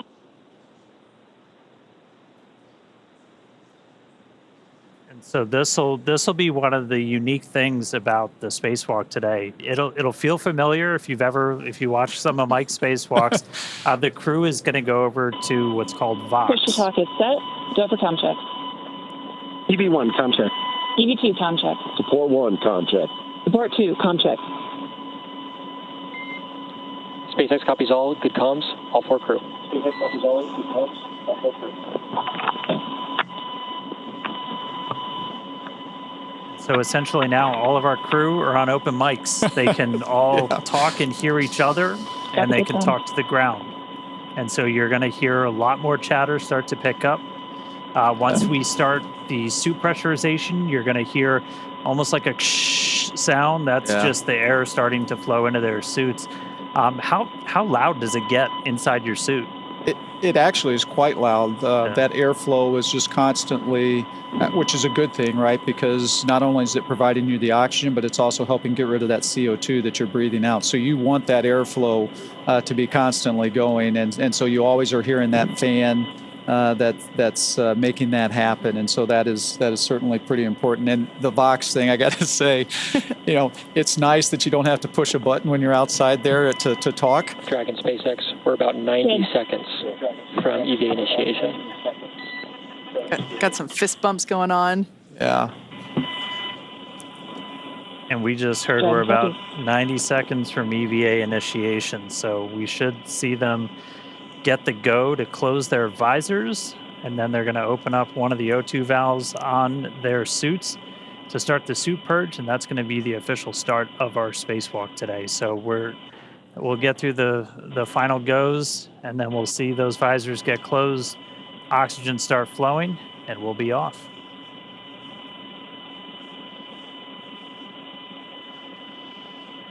I love how everyone looks so calm and collected right now. I think that's a great visualization of just all the extensive training that they've gone through to get to this point. This has been years in the making. I'm sure they're excited, but everyone's focused. It is an interesting time right now, right? Because one of the hardest parts I always found about Dragon SpaceX. SpaceX is go for spacewalk operations. Report visors down, ready for secondary O2 flow initiation, and crew is go for spacewalk. Verify your visors are closed.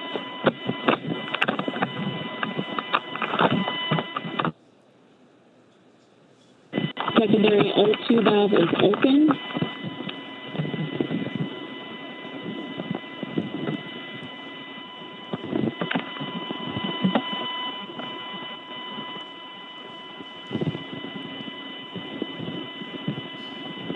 And that you are go for the EVA.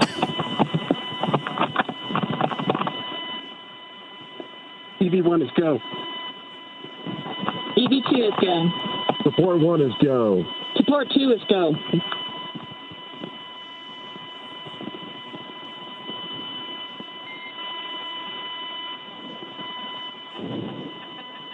Dragon SpaceX initiating secondary O2.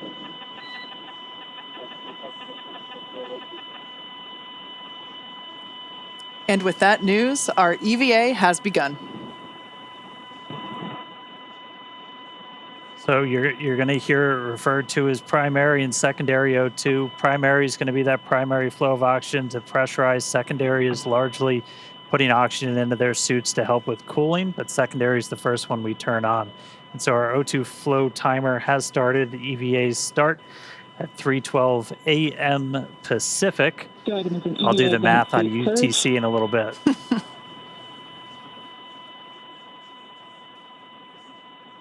So this first operation, or this first step in the operation, is a suit purge. So inside their suit, obviously when the visor is still open, it's still a nitrox environment. It's the same as the cabin. And since they're going to be at a lower pressure than what you can basically live at with oxygen levels, they're going to be on pure O2. They're going to be a 100% oxygen environment. And I mean, you guys were kind of in the same thing. And it's because like your suit, you can't move a suit around at 14.7 psi, can you? No, maybe you can, but no, that'd be pretty tough to do. And as we had talked about earlier, that's why that mobility is so important, because when that suit is pressurized like that, it can be challenging to move around. Absolutely. So here on your screen, we can see the Polaris Dawn crew. Now with their visors down, the EVA has begun. We are beginning to flow that O2 through. Now, we will, of course, bring these views to you as we have them, but due to ground station coverage, they do come in and out here and there. But every moment that we can, we will certainly be sharing these with you. I also wanted to point out quickly that the window near Kid's feet was so much brighter than it was just even 5 minutes ago. We're going to be seeing that in stark contrast as soon as we get the EVA, or with the hatch open and EV1 out there. Yeah, it's kind of interesting you mentioned that, because as you're going around the Earth as fast as you are, right, in 30 minutes or 45 minutes or so, you can be passing in and out of that sun and going into shadow. And so that brings its challenges as well, because the temperature can change pretty drastically just in those transitions from night to daylight. And so it's an interesting moment when you're passing through through that time. That's actually one of the reasons that the visors have this new coating on them, different than when you wore a similar helmet. That coating actually helps to insulate the individual inside the suit. So when they're looking at the sun. Dragon SpaceX, a reminder, after the initiation of primary O2 flow, EV1, EV2 will need to adjust VOX threshold low following primary O2 flow initiation. EV1 copies. EV2 copies.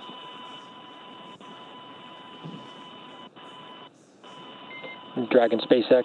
Secondary flow purge complete. Close secondary O2 valves and report ready for suit pressurization. EV1 closed. EV2 closed. Support 1 closed. Support 2 closed. SpaceX Dragon is ready for suit pressurization. Initiating primary O2.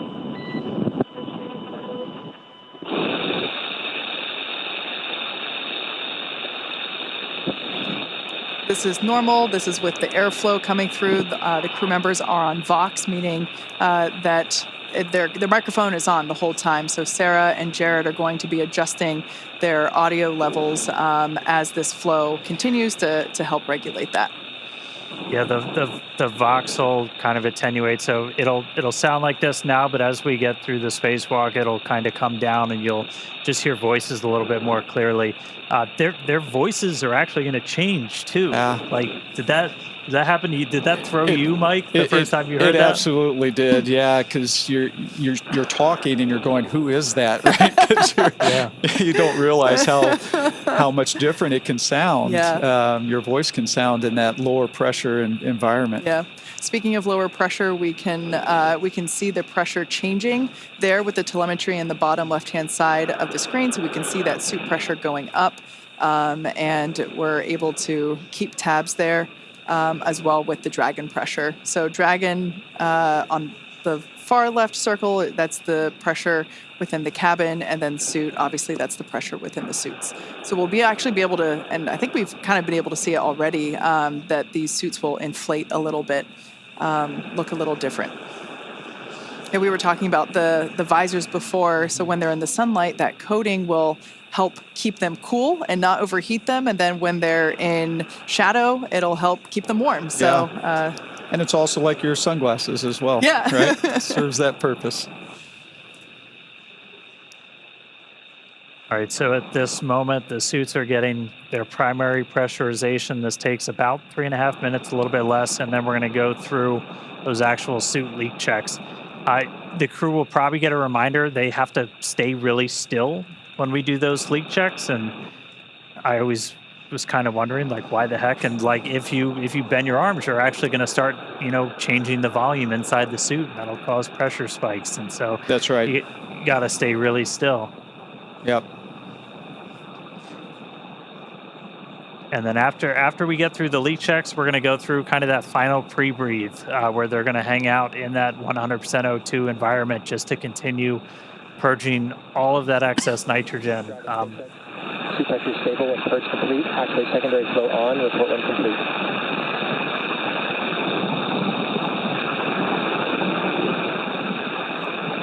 EV1 open. Support 1 open. Support 2 open.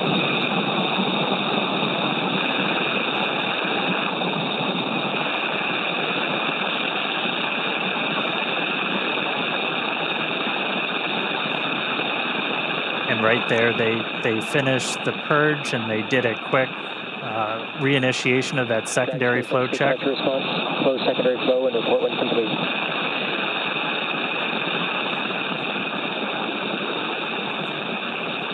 EV1 closed.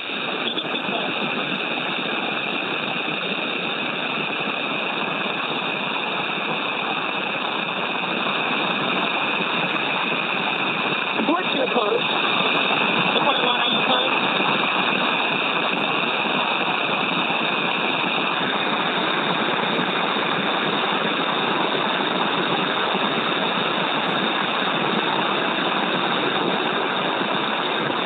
Support 1, SpaceX, can you confirm secondary flow closed? These handles that we see Jared holding on to, these were one of the additions or customizations for this mission that we talked about earlier.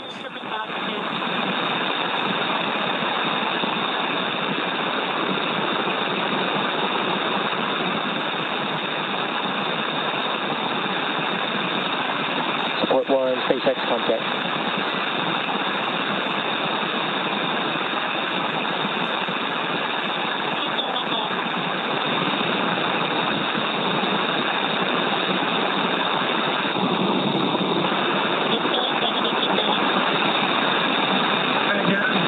We got you. right, copy, got support 1.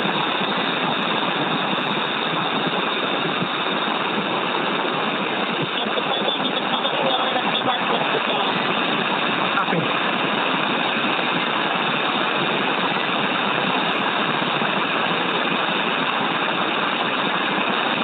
Dragon SpaceX beginning suit leak check evaluation. Remain still for leak checks.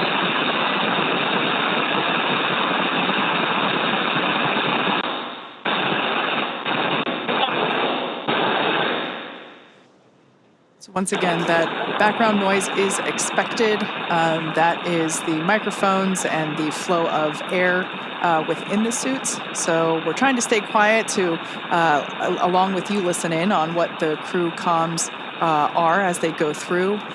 We're also going to get views in and out, as we mentioned before, due to ground station coverage. Leak checks continuing suited previews.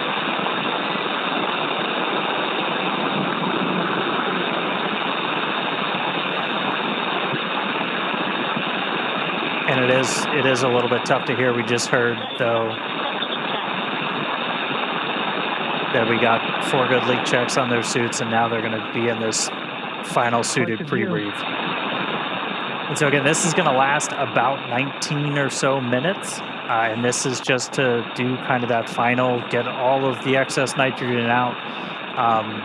And we started pre-breathe just two hours after they got on orbit, just by gradually lowering the pressure. And I mean, pre-breathe, that's something that kind of evolved over time with the space station. Where were you when you were doing your spacewalks? Yeah, so we were past the kind of the camp out phase of pre-breathe. But that's how we used to do it. And it's very similar to what the Polaris Dawn crew has been doing over the last couple of days. We'd actually have astronauts stay inside the crew lock overnight at a lower pressure, just like they did when they first got on orbit. Now we've moved on to, we do it the day of. It still is a long day. We start about 6 hours prior to going out the door, but it's not 2 days prior. It's worth noting along the lines of training and how the crew prepared for this mission that all 4 of our Polaris Dawn crew members and some additional Polaris and SpaceX crew members actually went into a vacuum chamber and tested these suits out and spent a bit of time at lower pressure just to help learn what that feels like and get used to it. Well, and I think the other thing that's important about that is it's real, right? It's the first time that you're in that suit and it's actually a vacuum around you, right? And there's just something mentally that I think is important to put people through those moments before you actually have to experience the first time in space. Yep. We saw some of the unique ways we train the crew for this. And I mean, training for space station spacewalks, I'm still really upset I never got in the pool. That looks like one of the coolest parts of being an astronaut is not being in space, but just doing some of this training. Yeah, Dan, I tell you, I can still remember the first time I stuck my head underwater, not in the suit, but for diving. But you can hear the comms of everything that's going on through the water like that, and it just gives me goosebumps to think about that. It was a really neat environment, but it looks like these guys had a pretty neat way to train as well with the harness that would hoist them up and out and all of that. That's pretty impressive. Yeah, we definitely created some rigorous new training for the best we could simulate an EVA while still on Earth with hoists and it was a lot of fun to watch them train. Yeah. Back on board with cameras in 3 minutes. So our core just called up. We'll get views back on board in about 3 minutes. As Kate talked about earlier, we're using ground stations for our video coverage. All of our communication with the astronauts are through TDRS, so tracking and data relay satellites. So we'll have constant audio, but that video, we need those ground stations. But right now they're in that pre-breathe. That final pre-breathe still. We started our spacewalk about 13 minutes ago. We initiated O2 flow to the suits. That time was 3:12 a.m. Pacific, 10:12 UTC. I did some quick math. Took me 13 minutes to do it, but I did it. So once they're through this pre-breathe, we're going to start getting into some really exciting parts of the spacewalk. And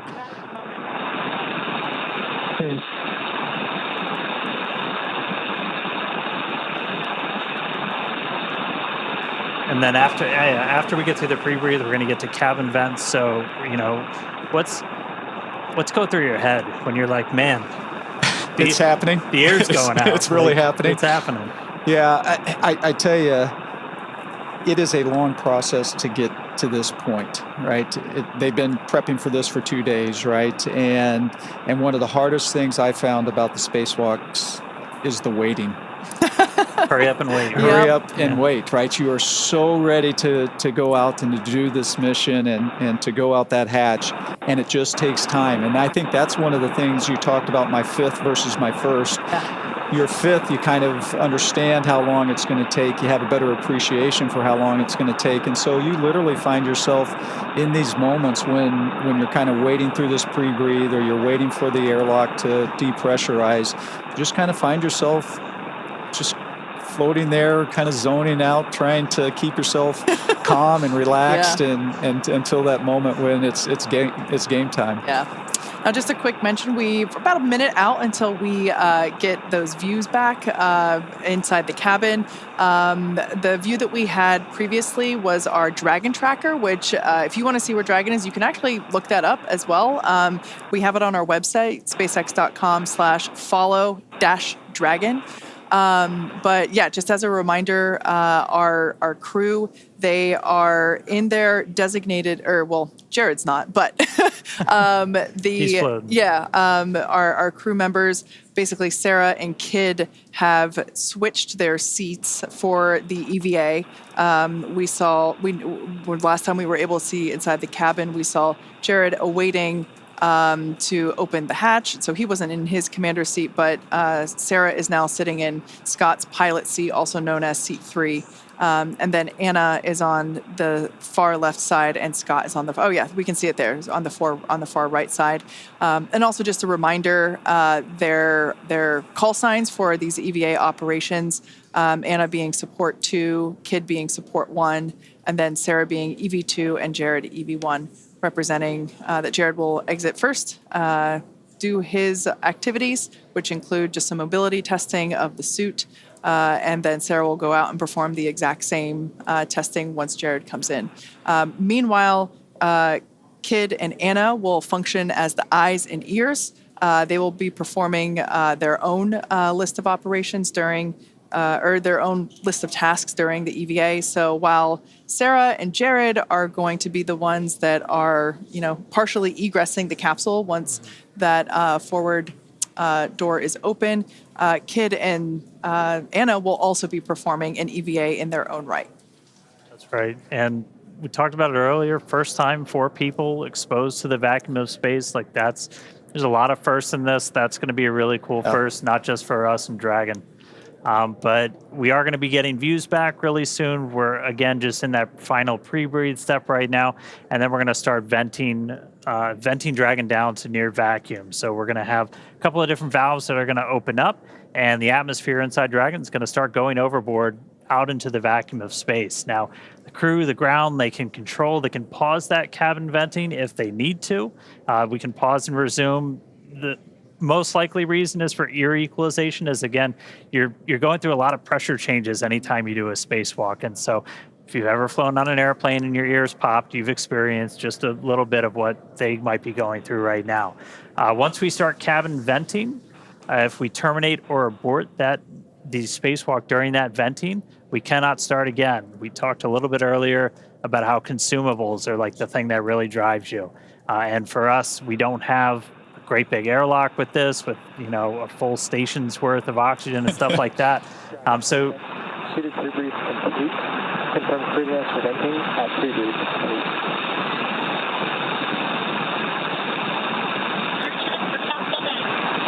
EV1's go. Forward go. Parking down. Copy, initiating cabin venting. There we go. That is great news. Exciting. So that breathing of increase, that pre-breathe where they were breathing increased oxygen, we just heard that they're good. They all 4 crew members gave the go. So now we're gonna vent the cabin.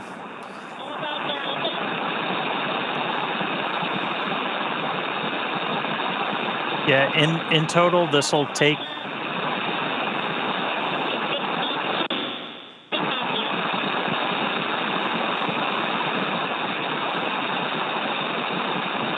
In total, this will take about 8 minutes, and you can, the graphics you see on your screen, that's live telemetry, everybody. So you can see the pressure inside Dragon starting to tick down. You're going to see the suit pressure tick down as well, is what we're really trying to maintain is a pressure differential. And so with these suits, we're going to be hovering right around 5 or so. You might see about 4.9 to 5.1, 5.2. It'll be about 4.9, and then we'll probably see it go up a little bit when they reinitiate the secondary flow for cooling. Copy 7. Yeah, Dan, and you talked about that, about 5 PSI is what the suit will be. We're actually a little bit lower in the EMU. Yeah. And so we've talked a lot about mobility. That difference between we're at 4.2 and they're going to be at 5, it can actually make quite a bit of difference just in how hard it can be to move the suit around, et cetera. Yeah, this crew got to, and that's something we can simulate, you know, in a vacuum chamber or even just in 14.7. You can simulate that differential pressure. Getting calls from the crew. They're monitoring along. EV1 good.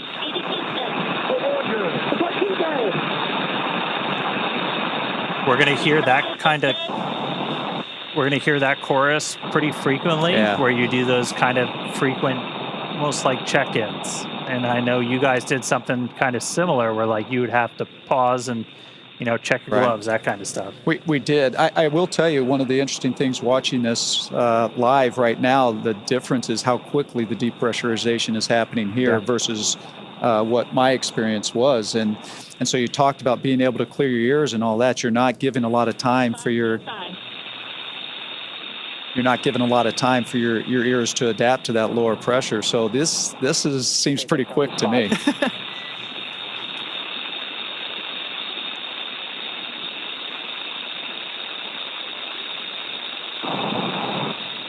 Yeah, breaking new ground with this, new suits, new operations for everything. We're at about 4.5. We're going to see that tick down. It's going to get down to just under 1, and it's not going to go all the way down.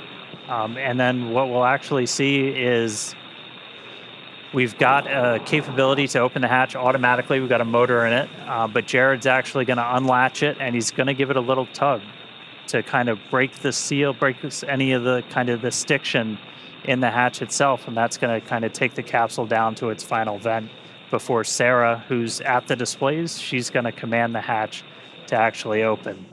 Yeah, that's a good point. And you know, there will be slightly more pressure inside the capsule, so really just helping. 4 PSI, seat pressures look good. SpaceX copies 4. So Jared really can't open the hatch all in one fluid motion, so we will see him release that pressure slightly before being able to open it completely. And I think one of the important things, you guys, I think I talked earlier about you put some more restraint devices inside the capsule from when I flew on it, and that's extremely important because there's going to be some force that Jared's going to have to be pulling down on, and he needs to be able to anchor his feet somehow.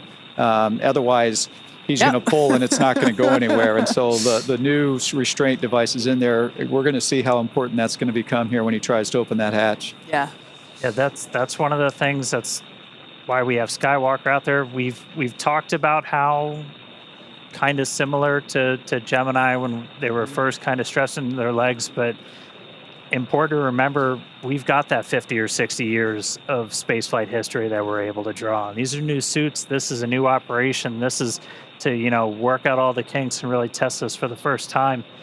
But we're going into this with a whole lot more information than they had back then. We know you need handrails or it's going to get real hard real quick. That's right. That's right. Yep.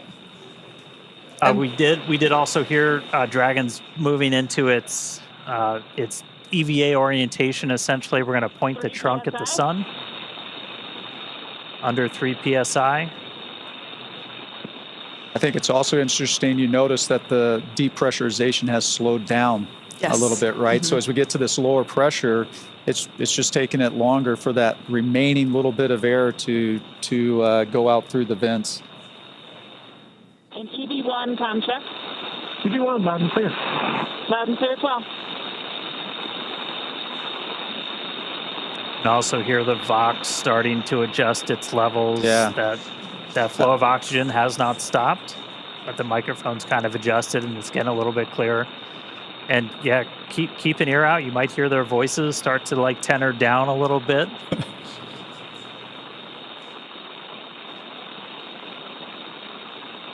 I do think that's an important point, Dan, that how important comm is, right? And when it's compromised a little bit just by that extra airflow and the Vox not keeping up with it right away, how challenging it was just to hear those calls, and they can be some pretty important calls. Of course. Comm is just critical.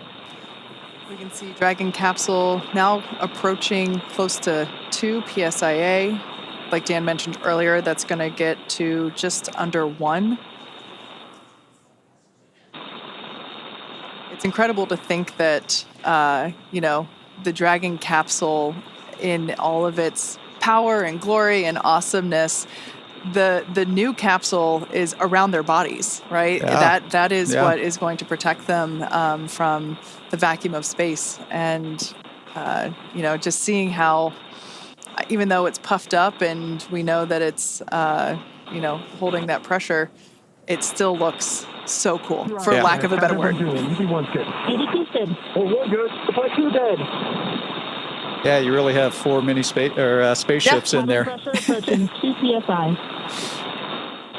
I guess that means we have 4 aliens in there too. Yeah, that's right. Dragon SpaceX, less than 1 PSI from hatch operating pressure. We have a TDRS handover in 2 minutes. We are going to wait until after the TDRS handover to command into hatch open prep. EV1 copy.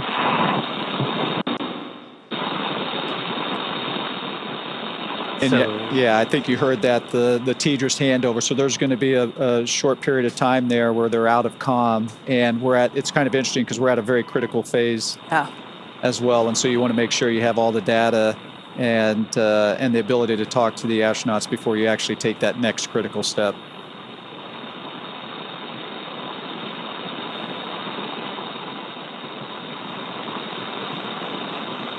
We'll see it. We're seeing that pressure continue to tick down. Dragon originally designed to be able to still operate in a vacuum. That was some of the emergency situations I know you trained for, Mike. We did make some modifications to this one to essentially turn Dragon into a functional airlock. We added some additional vent paths. We do use like some of the same ones that you guys use to like pressurize the vestibule and stuff like that.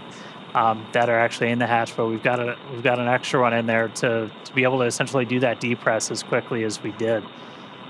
But we're gonna see that get down to a little under 1, and then we're gonna see Jared kind of jump into action. He's gonna unlatch the hatch, and then he's gonna give it a little pull to break the initial stiction, and then we're gonna be able to see Sarah. 1.5 PSIA. All suits look good. EV1 copy. That's one thing to note, that while we have been progressing through this pretty quickly, we did have the capability to pause if any of the 4 crew members needed to, take a moment to, let their ears come to equilibrium or just kind of get comfortable again. We did have that option, but everything has been going really well so far. We haven't had to pause cabin venting. And if you're just tuning in, heck of a time to do it. We're about good timing. A little under 28 minutes into the spacewalk today, which again, that started when we started flowing O2 to the suits of these crew members. That was at 3:12 Pacific, 10:12 UTC. We just heard that Dragon's now in its EVA attitude. Handover complete.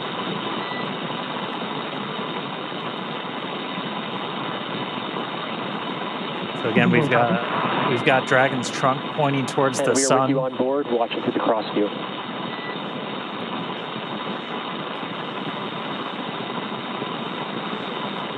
That was SpaceX Core Arthur Berrialt, just letting the crew know that where the cameras are on inside and basically which camera is looking at them.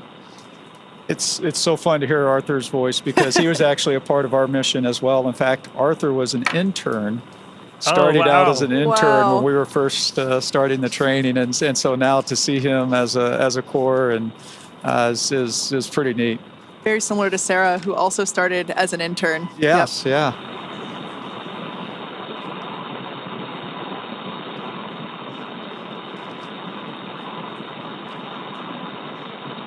Right, we're coming up on 1 psi. You saw the light change a little bit through that window as we're in our EVA position, trunk facing the sun. That's going to help us with thermal inside the capsule and on the crew suits. Also going to make sure we're maintaining that optimal pointing for communications with the TDRS satellites. Once the hatch is open, we're going to disable any of the Draco thrusters that point forward, because you don't want thrusters firing off when a crew member's outside.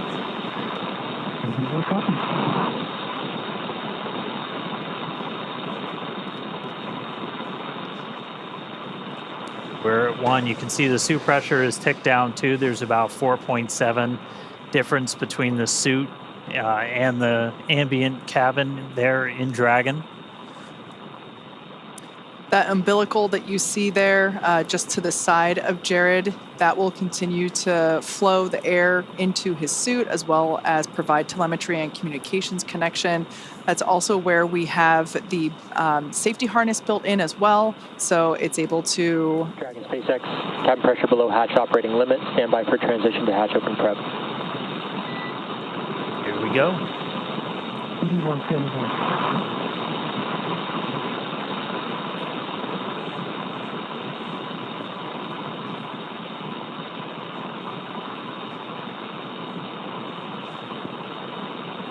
Mike, did you get to open the hatch? I did. You did? Yes. Yeah. When you go out as EVA hatch open front. Dragon SpaceX, we're in EVA hatch open prep. Confirm crew ready to open hatch. That is great news. Hatch opening. EV1 good. EV2 good. EV1 good. EV2 good. SpaceX EV1, we're ready to open the hatch. SpaceX copies. Dragon, you are go to open hatch. Go. Exciting. Copy that, SpaceX. Go to open the hatch. Mike, as you mentioned before, that continuous communication. The hatch handle.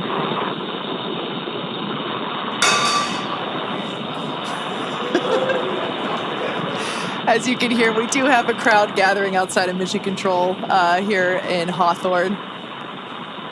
In their excitement, somebody dropped a cup.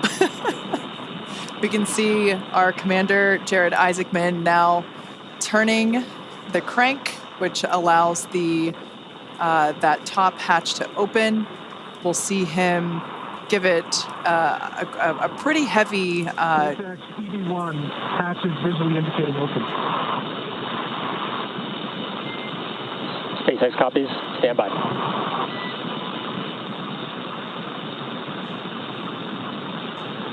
Should see him give that hatch a pretty strong jolt to release that stiction.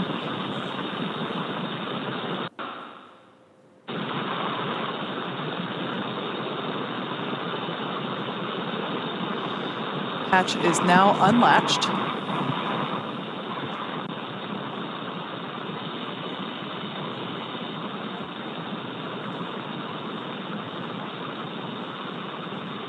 Mike talked about, you see him getting his feet set. That's right.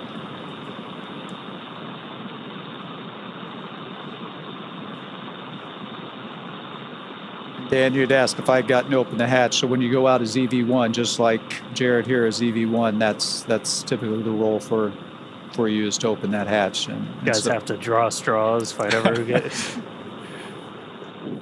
It's exciting. It is. It's very exciting. Yeah.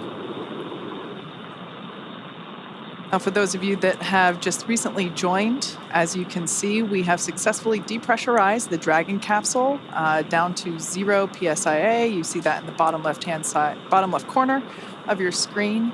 Our 4 Polaris Dawn crew members have gone through the O2 flow, and we see Commander Jared Isaacman now standing by to open that top hatch. The nose cone is already open. It opened just shortly after the crew got into orbit. So, Dragon SpaceX target pressure reached.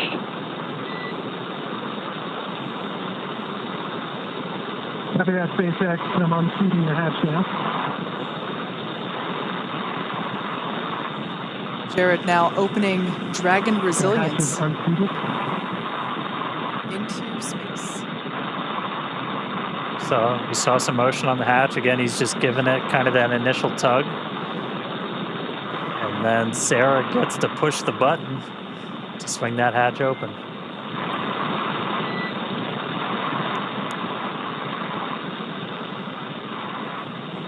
Much more movement there on the forward hatch.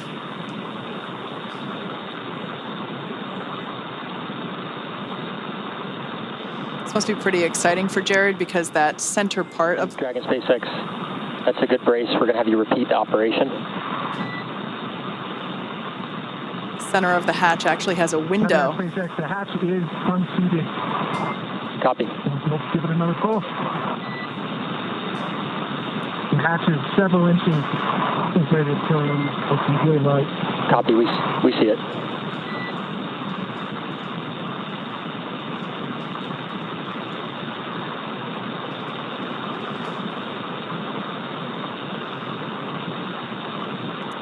Looking out that tiny window there in the forward hatch, knowing he is going to have a much bigger window in just minutes.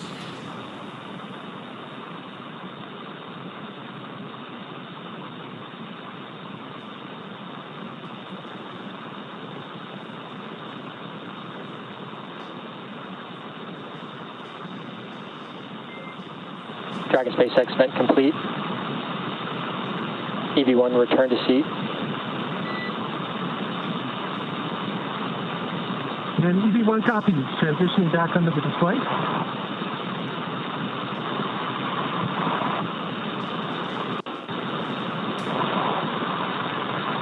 So again, one of the reasons we had Jared do that was to... Dragon SpaceX, we're actually watching that hatch. We're going to have you repeat the last operation.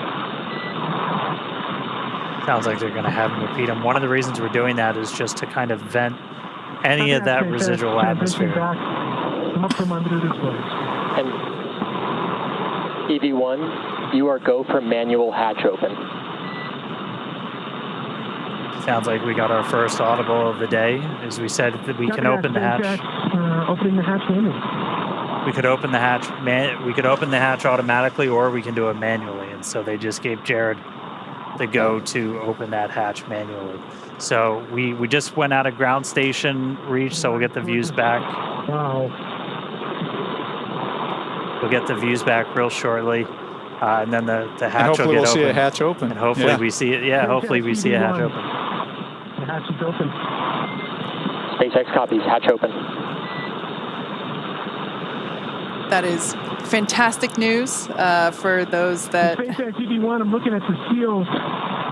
Initial view looks pretty good. I don't see any bulges or indentations. Copy on hatch seal report.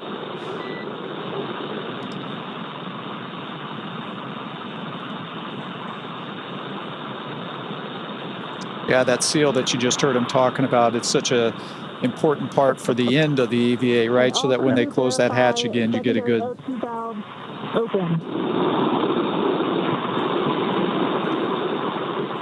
Get a good seal of the hatch.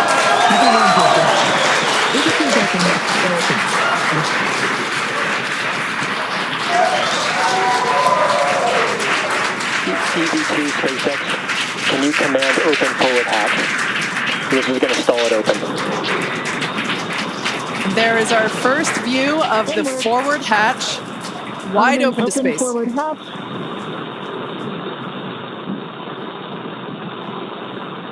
Execute.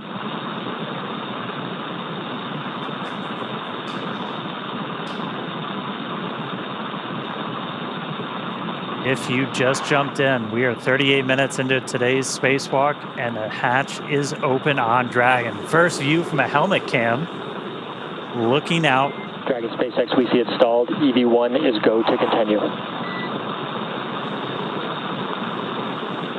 That structure you see there is... Check for egress.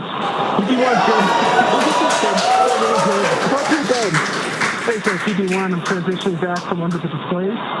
SpaceX copies, we're with you in your helmet cam. Once again, this helmet cam, that structure we see is the spacewalker. This is Jared now egressing through the forward hatch of Dragon Resilience.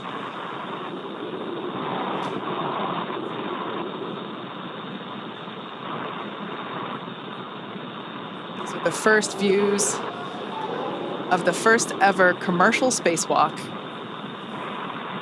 I'm at the bottom of the mobility aid, progressing. I have a feeling the crowd is about to go wild. Good call. Approaching the top of the mobility aid.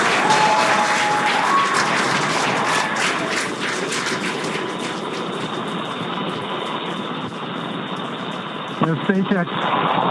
Back at home, we all have a lot of work to do, but from here, Earth sure looks like a perfect world. All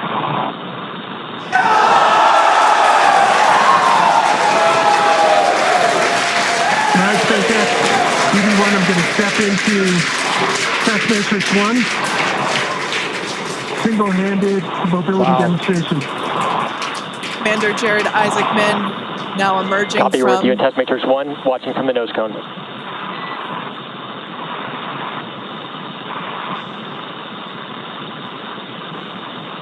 Up, down, left, and right are threes.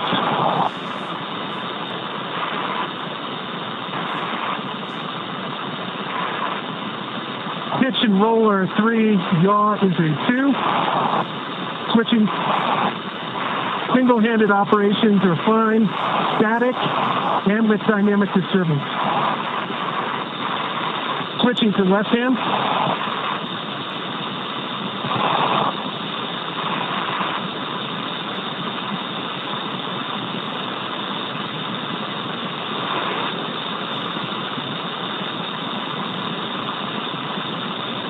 Up, down, left, and right are 3s, maybe a 2.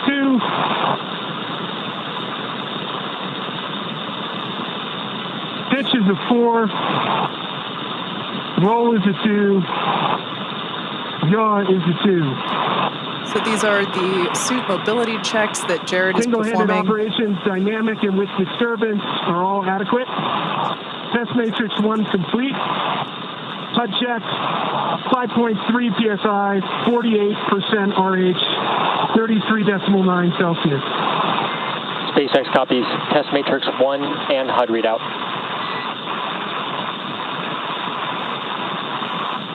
Crew ops check, EV1's good. EV2's good. Port 1 good. Port 2 good. Okay, stepping into vertical translation. We're going to start with the horizontal bars.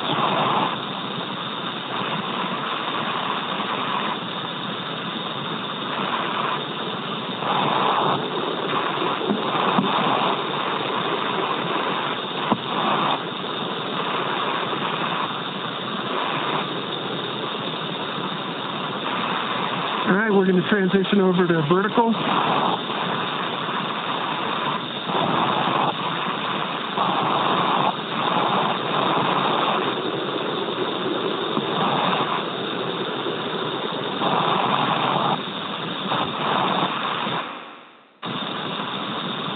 I'd say vertical and horizontal are equally workable, slight least favors horizontal. I'm going to do a max reach. Left hand's at the top of the mobility aid. At the midpoint. You have good video?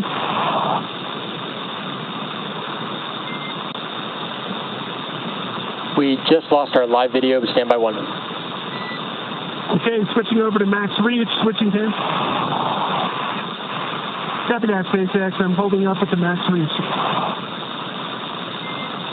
And EV1, go ahead and continue the operation. We'll let you know we're back on with live video.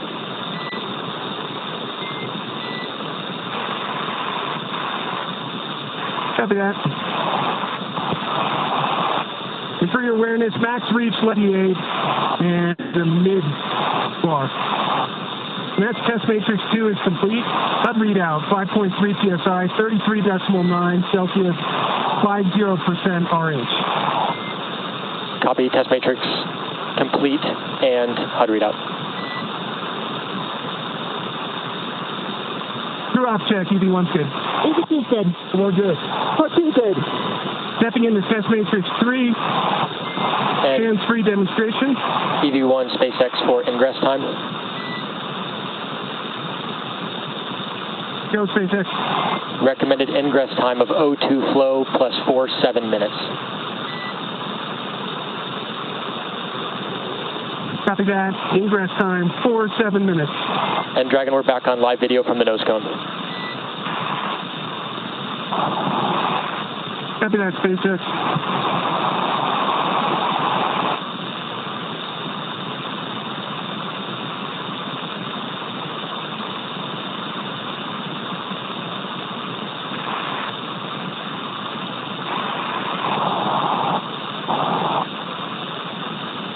And SpaceX EV1,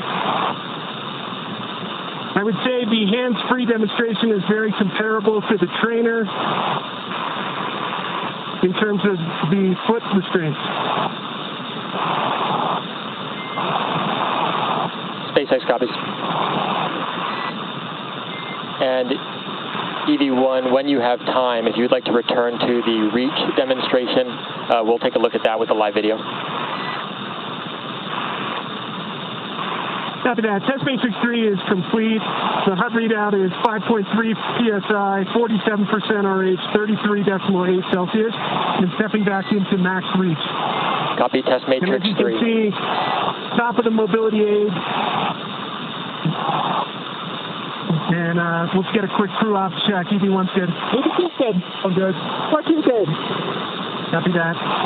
Okay, max reach, whether it's left or right hand, seems to be about the same. Top of the mobility aid, and then the mid rung. Copy, we see it. Checking up from the bottom.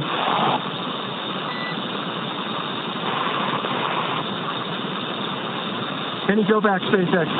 Negative. We got about 1 minute until EV1 ingress. Copy that, 1 minute.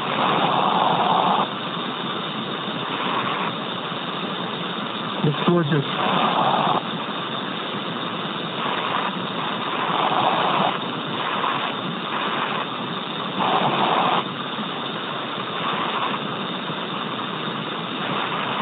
You want to see advised to get the umbilical and right foot.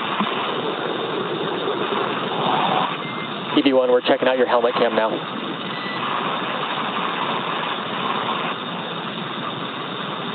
Well, I'm checking out your nose cone right now. And looks pretty good. Copy, we'll return to nose cone. See you looking at us.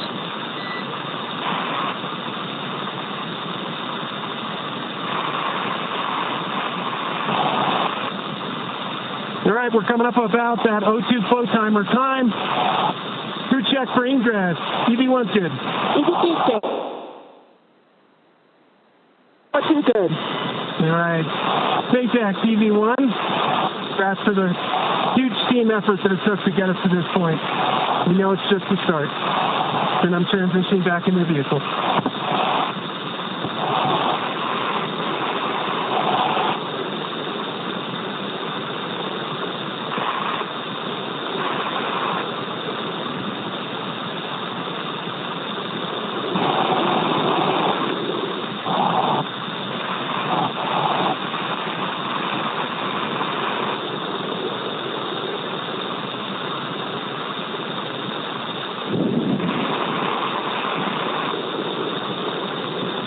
And SpaceX EV1, just taking a quick look here at the hatch seals. From what I can see so far, they look pretty good. Copy on the hatch seals and stand by for transition to read off reset.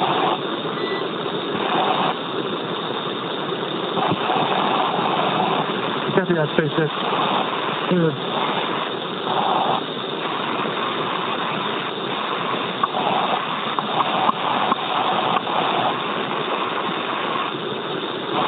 And EV1 is clear.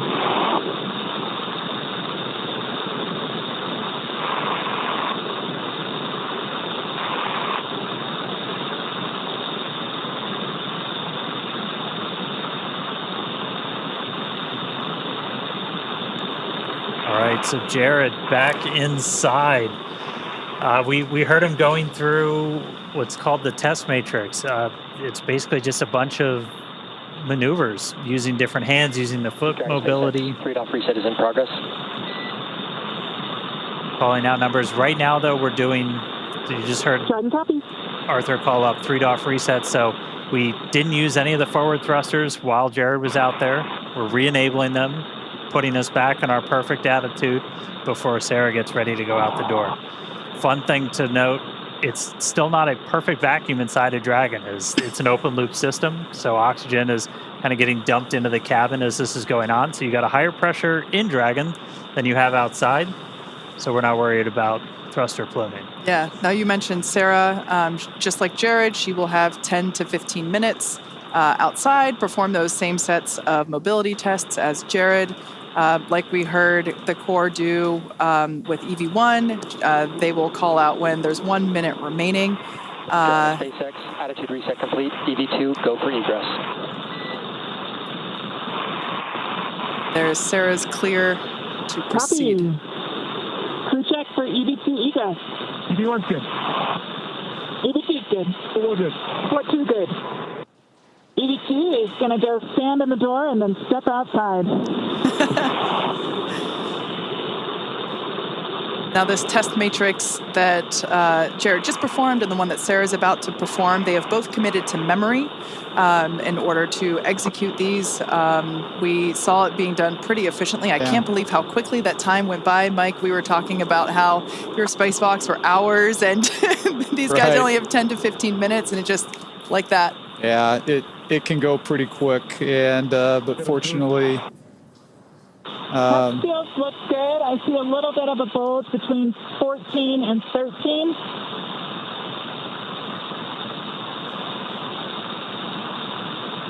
so you're hearing Sarah call out some more of the seal check there as she's exiting out. It's reseated. SpaceX copies that report. Good fix. So this was something we knew might happen. And It's Sarah, between 28 and 27. Copy. the crew trained on exactly what to do in this scenario, just pop it back in. And Reseat one it. final between 19 and 18.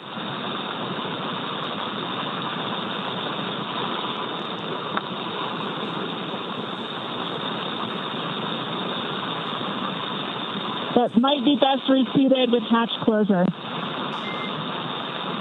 SpaceX copies. Can you repeat the location? After EVA complete.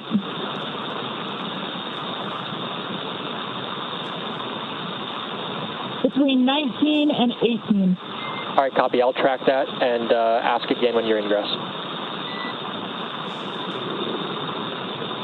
Copy. EV2 is proceeding with egress. Super exciting to see this. Our fellow SpaceXer, Yeah. Sarah Gillis, now about to make her spacewalk. EV1, I'm going to hand this back to you.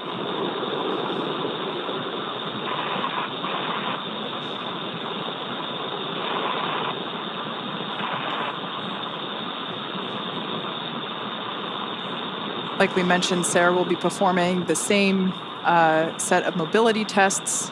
So we will do the same. Try to stand by and listen to those comms.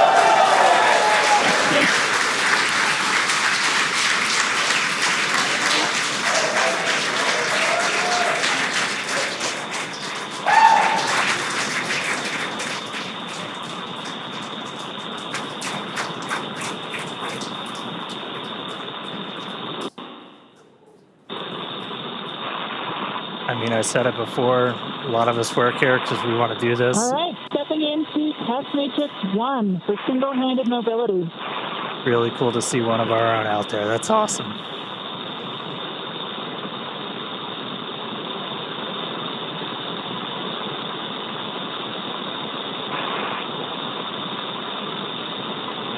And EV2 for awareness, we're watching from the nose cone.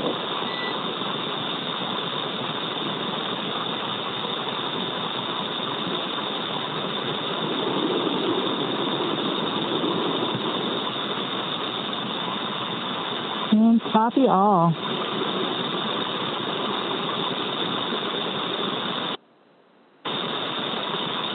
I would say in all three translation axes, I'm having certainly cross-coupled movements.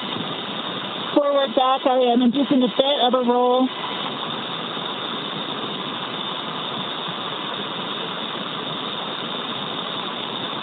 Similarly with left, right, and up, down, a bit of a pitch, but all are achievable. Rating of 3.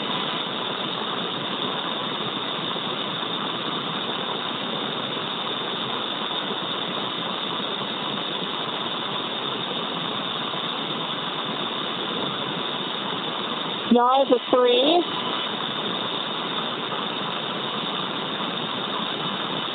Roll is a 4. And pitch is a 3.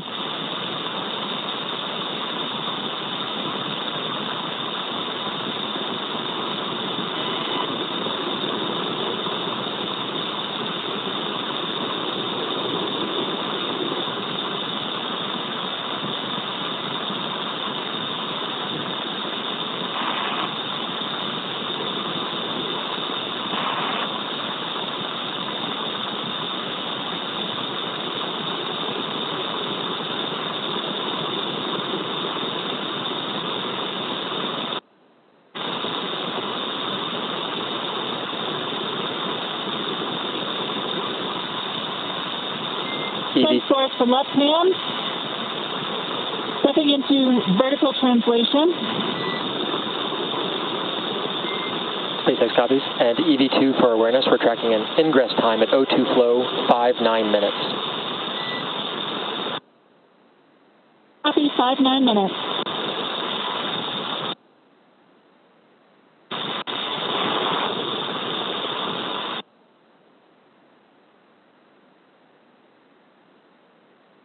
Horizontal bars are definitely preferred.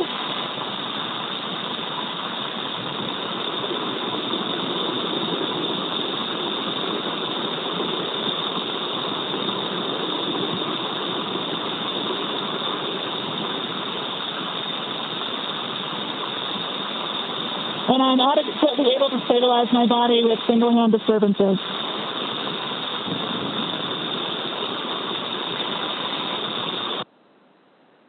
For both left and right. Stepping into max reach, do you have visual? A firm, we have visual on the nose cone.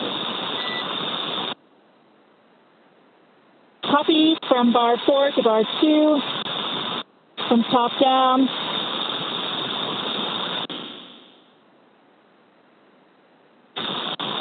And similar reach from bar 2 up to bar 4. SpaceX copies reach. And EVA test matrix 1 complete. Seat pressure 5.25, 33.8 Celsius, 37% humidity. SpaceX copies HUD readout and test matrix 1 complete.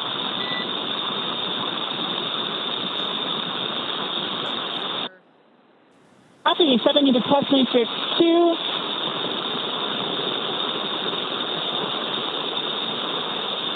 Like we mentioned before, views going in and out due to those ground station coverage gaps. Yeah, we comms are Some of the same. Comms are through satellites, but we've got ground stations for video on Dragon. As you can see in the tracker, we just flew over New Zealand. We're about to go right over the middle of the Pacific. No ground stations in the middle of the Pacific. Forward are actually pretty good.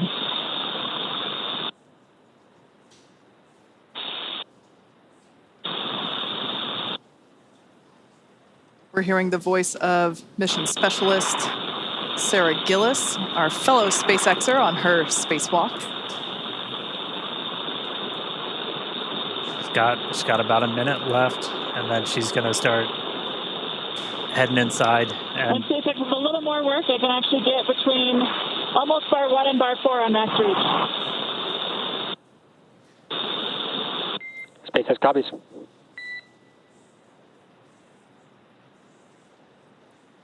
And you could see the Earth dark, and we flew into like an All orbital. right, and test matrix to kind of combine them, so we'll call that complete. Seat pressure 5.27, 38% humidity, 33.7 Celsius. SpaceX copies, matrix complete, and HUD readout.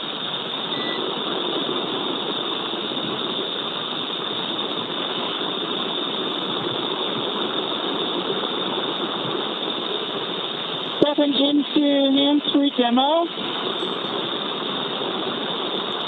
I'm able to engage and disengage my feet.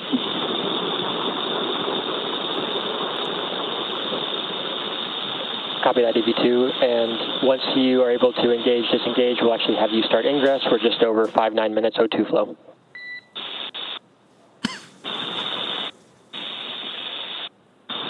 Copy.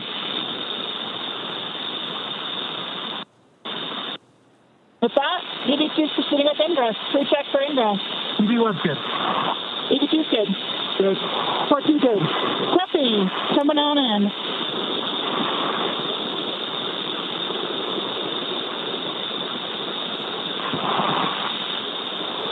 All right, and just like that, Sarah's going to start All making of the her way striker in. plates are clear. Check those hatch seals again. SpaceX copies on striker plates. And EV2, I have one more ask for the hatch, if you can check that out as well when ready to copy.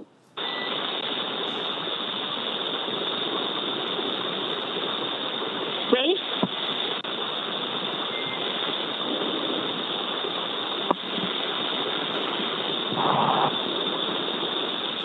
Right, and Ready, copy.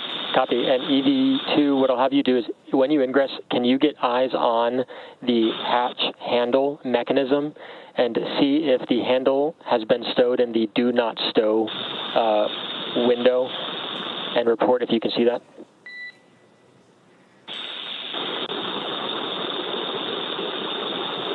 Check it.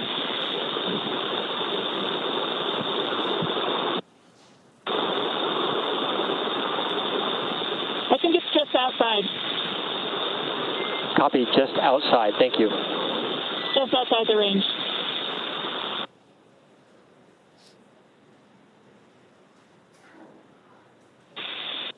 And for awareness, I do see a couple of those same points bulging again between 12 and 13. Copy, your go to Five. address. No, mostly between 12 and 13 right now. SpaceX copies at 12. If you can, your go to address those. Copy and worse.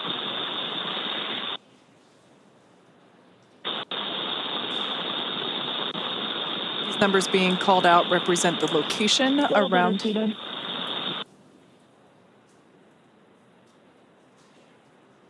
Yeah, the location around the circular hatch, just identifying where these bulges are. So Sarah's now reseating that seal. Not quite able to reach the back one, so we'll proceed with clearing for hatch closure. Just like that, we're already hearing about hatch closure. It's incredible that these two EVAs, just in 2 blinks of the eyes, are... EV2 is clear of hatch, please. 2 checks.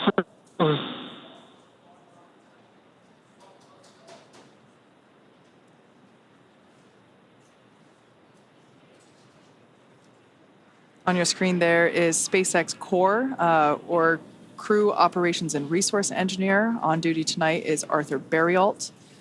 This is the voice to the crew throughout their operations. Of course, you know, everyone has to sleep, so we have different shifts for Core. But Mike, your time in Dragon. Driving close. You're good? Copy. Deploying handle.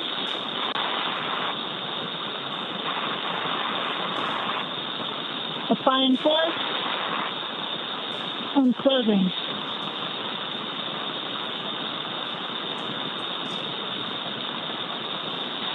Once we get ground station coverage, again, we will be sure to bring you views within the Dragon capsule. But right now, Sarah is closing the forward hatch.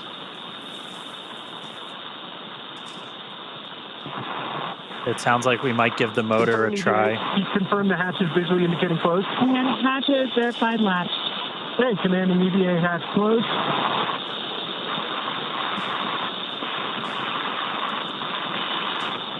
EVA hatch closed. All Dracos enabled.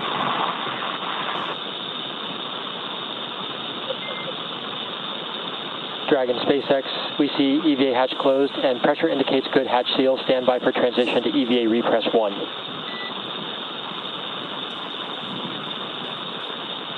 And EV1 copies. EV1 check secondary O2 valves closed. Copy. We're going to support 1 on this. EV1 closed. EV2 closed. 41 closed. 42 closed.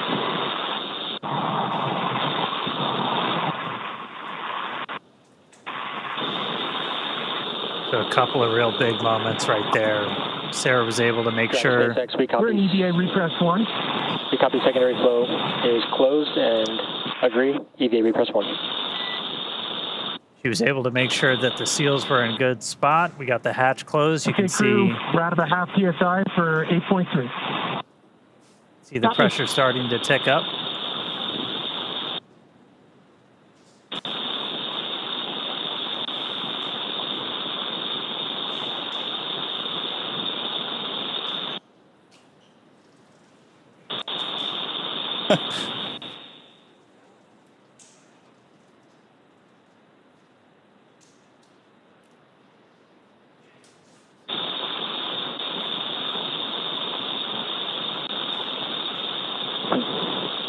Just a final confirmation. Everyone confirmed secondary O2 valves are closed.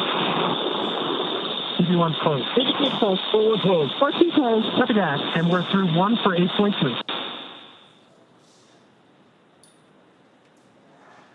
All right, so each of the crew just closed those secondary O2 valves on their umbilicals. Again, that was primarily for cooling. During the spacewalk itself, the suit's still pressurized by that primary. And now we're going to start to see the pressure tick up inside of Dragon. Right after they get the hatch closed, they're able to do kind of an initial pressure check. Because again, oxygen, it's an open loop system with these suits still flowing into the cabin. You're able to see positive pressure response showing that the cabin, the hatch was closed and was sealed. We'll still do a leak check on our way kind of back up to our nominal cabin pressure. So we're going to continue ticking up until we're about 8.3 psi, and then we're going to transition into the second phase of our repress. Really the difference between repress 1, repress 2 is how frequently we're injecting atmosphere, as kind of the repress is also pretty unique with Dragon. We're repressurizing with just nitrogen right now, which is a little bit unique. Obviously you have nitrogen and oxygen in your atmosphere. With this, we have O2 flowing into the cabin through the suits, so we only need to add nitrogen. So we're able to just basically add a bunch of that to really start getting your pressure up. O2 continues to flow into the cabin through the suits, and we're going to continue pressurizing until we're pretty much right back at our 14. Fan 1 coming on, medium speed. Right at about our 14 or so PSI. And we're also looking at what the partial pressure of oxygen is, because we want to make sure the crew takes helmets off and everything, that plenty of oxygen in the cabin. And then we're going to change that injection rate to just help with the mixing. Is microgravity, everything's harder, everything's on hard mode, and you don't just have natural convection. So like, I mean, space station, I think I've heard it a bunch of times, Mike, like you just constant noise of fans. That's right. Almost. Yeah, there's you've got to continually recycle that air, and one, to help get rid of the CO2, right? Because as they're taking in that oxygen, they're breathing out the CO2, and we need to get that out of the system, which is another important reason to have that air constantly circulating. Yeah. Man, that felt really quick. It did. That was really cool to see them outside for the first time. And what they were actually doing out there is a bunch of pretty simple tests as it looked, but like this is just learning how the heck do you move, because like just moving around in microgravity is tough, right? It is tough. Dragon SpaceX, we're about 2.5 minutes from Tedra's handover.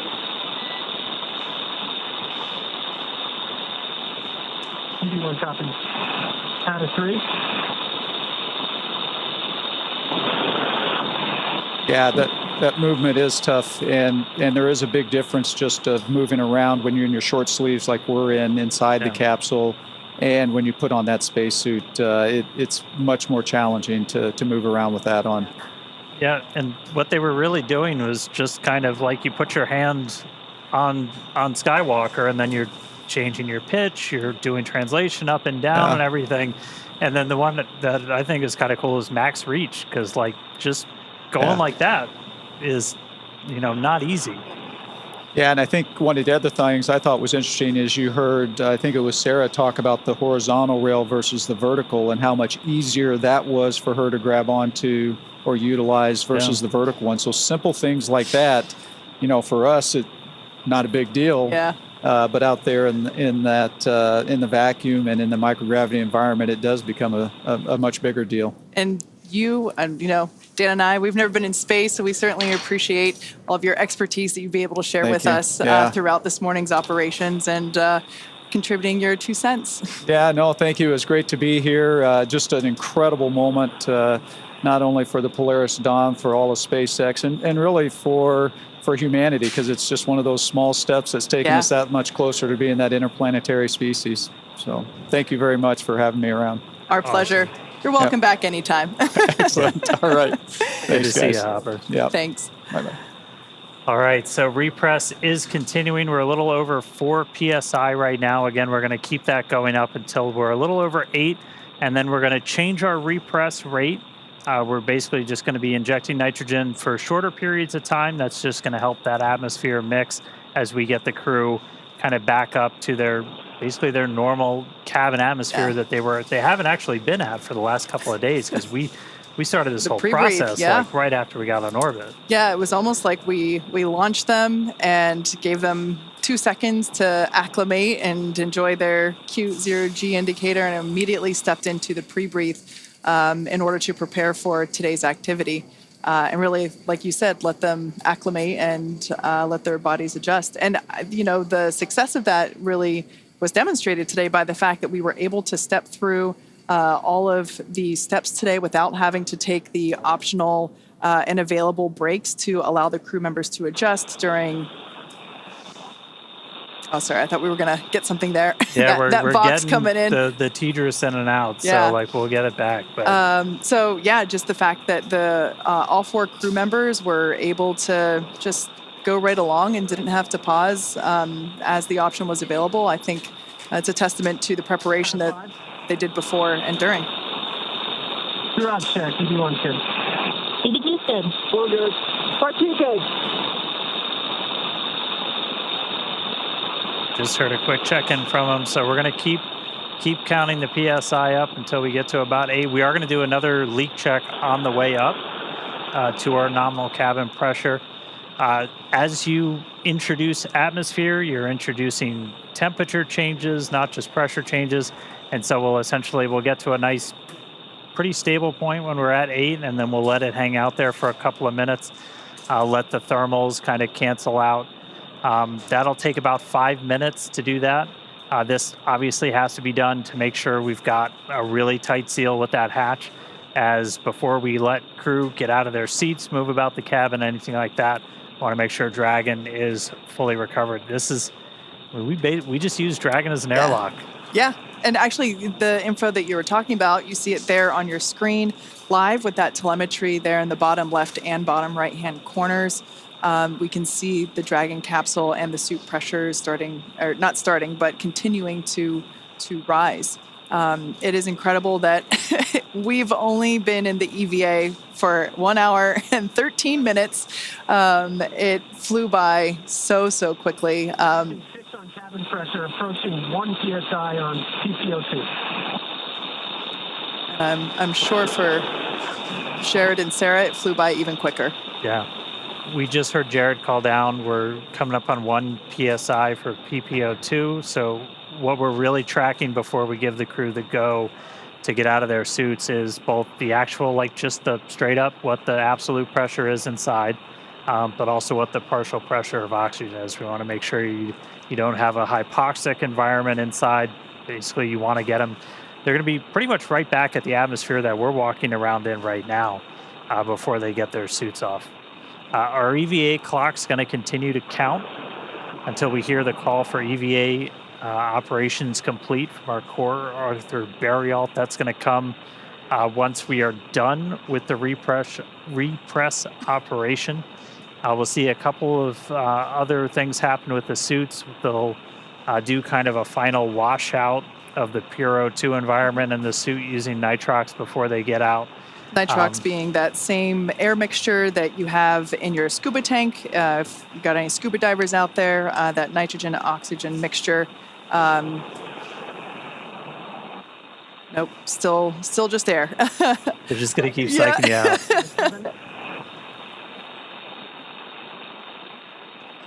We should hopefully be getting video back from ground stations. SpaceX passing 7. Stand by for transition to repress 2 at 8.3.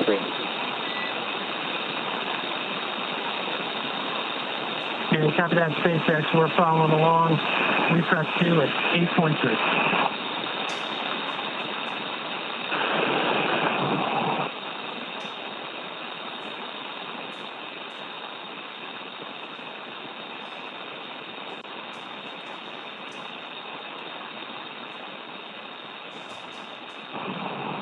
Yeah, so once we transition to repress 2, once we're at about 8.3 psi, we'll stay there for about 2 minutes. And then once the cabin gets up to 9, we're going to pause the repress and we're going to do a cabin leak check. This is another kind of critical check. We did the initial one after they closed the hatch, where you're able to do just kind of a, let's look at the pressure. Is it increasing at the rate we expect inside Dragon? Yes, it is. And so we were able to confirm that seals and everything looked good. We're going to do another leak check now that we've got more pressure inside Dragon, just to really make sure that we've got a good seal on that hatch before we finish the operation. Coming up on 8.3. We should be hopefully just about a minute and a half or so away from ground station, so might get those views back inside of Dragon. Yeah, it would be great to see them post-EVA. Now, just like when we were depressurizing the capsule, there was the option to pause. EVA repress 2. Crew ops check, EV1 good. We're good. And yeah, that comms that we're hearing. About a half psi before we get to the leak check. Dragon SpaceX with you, monitoring for leak check at 9 psi. The continual checks with all 4 crew members to make sure that everyone is good. If the answer to one of those checks was no, there would be an option in this repress sequence to pause, possibly to reduce the, allow for ear pressure equalization. But again, just like the way that we depressurized, now this repress, it seems to be going really smoothly. Yeah, we're just about at 9. I'm going to say we're almost there, and then it's going to tick up. But we're going to pause at 9. We're going to do another cabin leak check. So we should hear that momentarily. All right, we're in EVA repress 2, stop.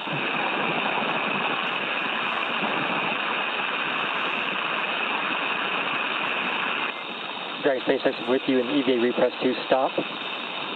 Waiting 5 minutes for thermal stabilization. And we're copy that, SpaceX. We're tracking. And crew for your awareness, we do a positive repress rate. We are 30 seconds into the leak check.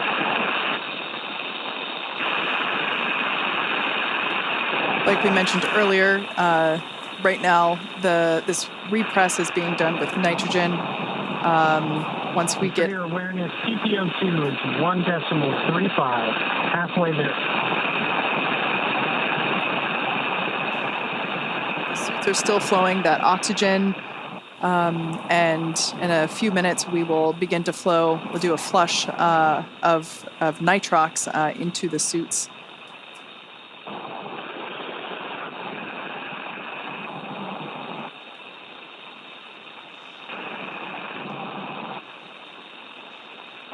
All right, we got our views back. There they are. It's a little sad to see that forward hatch closed again. It's got to be really hard when they tell you it's time to go back in. Yeah. Just one more minute. Yep. It reminds me of when I was a kid swimming in the pool. You know, time to get out. Just one more minute. I mean, it speaks to the professionalism for Jared, for Sarah, for the whole crew, really. Yeah. Like that's got to be, this is something they've been training for years. And it's got to be really hard not to go for those, that extra 30 seconds, but they're true professionals. Yep. They know there's a timeline. We're 2 minutes into the 8-minute leak check. Throughout the check. Everyone's good. Everyone's good. What's you good? TPO2 just passed 1.5.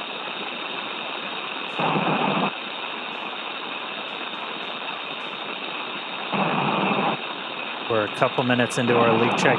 You're seeing the pressure continue to tick up. We've stopped the nitrogen injections, but again, oxygen coming out of essentially a vent line on those suits. And that is why you're going to continue to see the pressure tick up. You heard Jared call out the PPO2. That's gone up. That's your partial pressure of oxygen. We're looking for that to get to over about 2.6, a little bit higher. And then our final actual, just ambient pressure inside Dragon is going to be right around 14.4 or so. And I mean, that's a little bit lower than what we're walking around in now. But if you're at a little higher altitude state in the country or something, that's what you might be sitting in right now in your house. And they haven't been at that pressure since they left her. Yeah. But after we get all the way up there, we're going to do kind of a final flush of the suits using that nitrox that Kay was talking about. That takes them out of that pure oxygen environment, and that's one of the final steps before we'll hear that call from Arthur of EVA operations complete, and that's when our clock's going to stop. Our spacewalk did start today at 3:12 a.m. Pacific, 10:12 UTC. It's continuing to tick up. Ours was unique. We talked about it a little bit with Mike. There's different rules for every single spacewalk. It's kind of, it's fun, a little challenging sometimes to track all of them. Even on the space station, there's... We're halfway through the leak check. Still positive repress.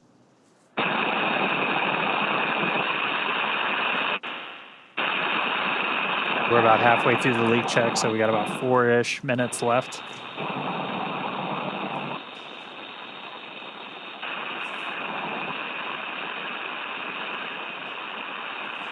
We can see the pressure inside Dragon stabilized during this leak check at 9.4.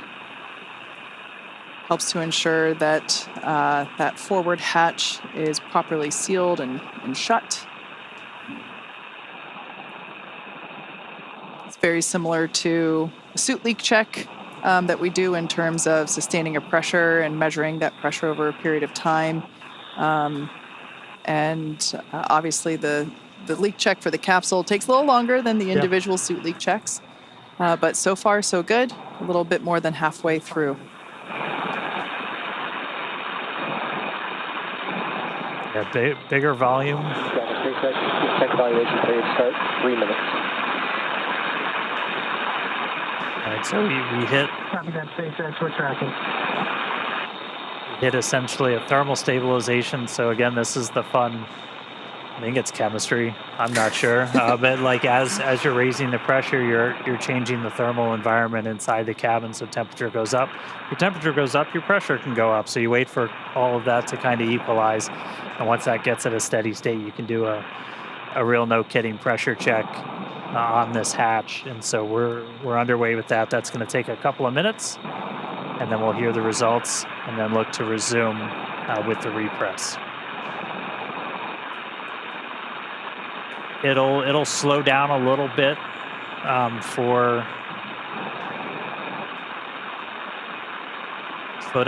for the remaining of the repress. Kind of going in reverse. When we did the depress, that initial, a lot of that atmosphere was flowing over, and once we got down low, it started to slow.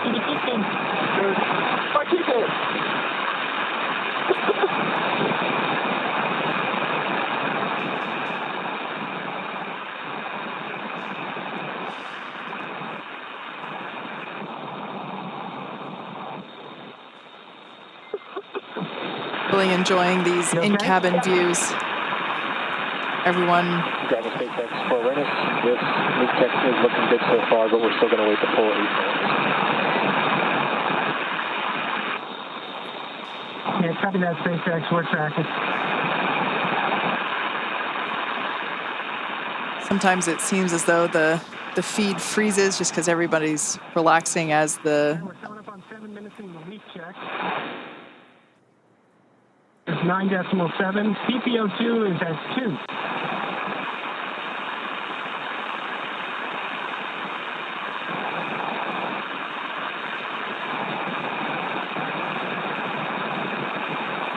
Enough.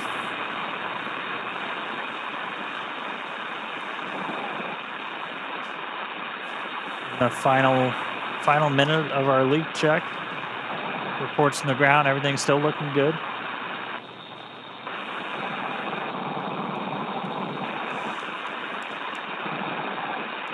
Heard Jared report down that partial pressure of oxygen right at about 2. Once that gets to about 2.6, we can essentially stop flow of that pure oxygen to the crew suits. Is like 2.6 is right where we want to keep it when we're at our final pressure. Dragon SpaceX, successful leak check. Stand by for restart or repress.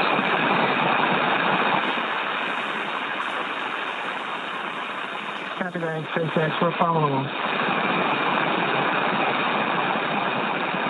Great news there. Successful leak check of the cabin. Repress 2. All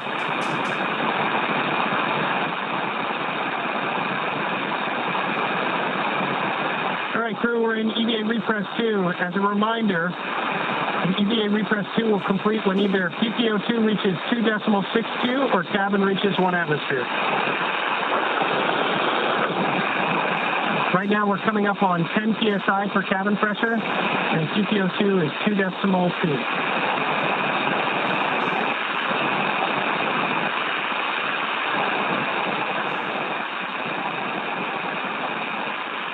It's a really good explainer there from Jared. Again, those are the values we're looking at. We're seeing the PPO2, that partial pressure of oxygen, continue to tick up. Once that gets to about 2.62, we're going to be done flowing that pure oxygen to the suits of the crew. And then eventually we're going to get to 1 atmosphere. It's about 14.4 is our target for today. And then our repress will be complete. So this will go a little bit slower than the initial repress. This could take up to about 20 or 30 minutes, even in some of the times that we simmed it. You don't want to introduce them super quickly to a higher pressure. Anytime you're doing pressure changes, as gradual as you can make it, the better. And that's why we have like the built-in holds that we talked about that the crew can do. Exactly. These are opportunities for the crew to pause the repress and just allow themselves to come to equilibrium. Words are really hard right now. It is. And we haven't had to utilize. 2.3 PPO2, targeting 2.62. Cabin pressure is at 10.3. If I was a betting man, I'd say we get to the PPO2 threshold first. At that time, O2 will switch to nitrox in the suit. All right, good news there. And cross check, you want to. Dragon SpaceX, we concur with EV1 call.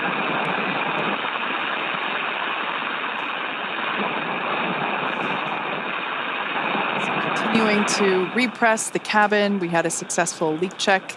And you can follow along with the repress along with the data there at the bottom of your screen. As Jared said, we are targeting about 14 psia for cabin pressure, or when cabin PPO2, that partial pressure for O2, reaches about 2.6. So we are continuing to progress pretty well. 2.4. Cabin's 10.55. However, as Dan just said, this portion of the repress could take up to 30 minutes, just so that we're allowing the crew to acclimate along with the capsule.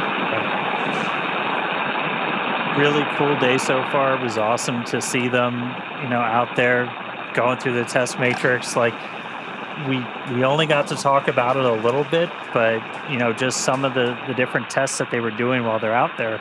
This is like fundamental. How do you do a spacewalk? Well, first of all, you use your hands a lot. And how are you going to be able to move around? This is the first time we've ever had the suit in that environment crew. And so they had basically a checklist of like, these are the things you're going to do. And it was, use one hand and wave the other one around and see how well you can stabilize yourself. And then rate that activity on a scale of 1 to 5 and report it back to. We could hear that a little bit in the activity of, okay, I'm doing this thing. Here's the functionality of that test. Yep. Yeah, and then doing the reach test, doing the up and down, and they did it at the very end. You saw Jared go hands free for a second, and that was we had a foot restraint in Skywalker as well. If you've ever watched a spacewalk in the space station, you've seen astronauts in the robotic arm getting flown around with just their feet strapped in. That's a pretty critical tool when you're working in microgravity, because otherwise, you go to swing the hammer and like it swings back at you. So you need something to kind of brace yourself, and a foot restraint can be really important. Yeah. We also saw the helmet cam getting checked out. That was certainly a highlight for us to see what Jared was seeing, even though at that point I think we were in, the orbital night. But it was many amazing views, and it went by so quickly. Both Jared and and we're back. We got views again. SpaceX is with you. Reminder to start manual timer on nitrox to suits.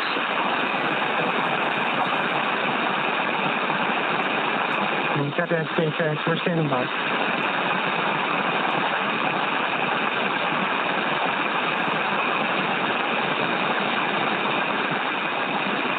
There it is. Clock started.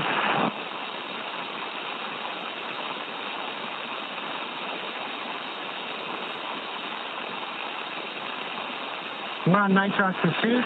Cabin PPO2 is 2.16.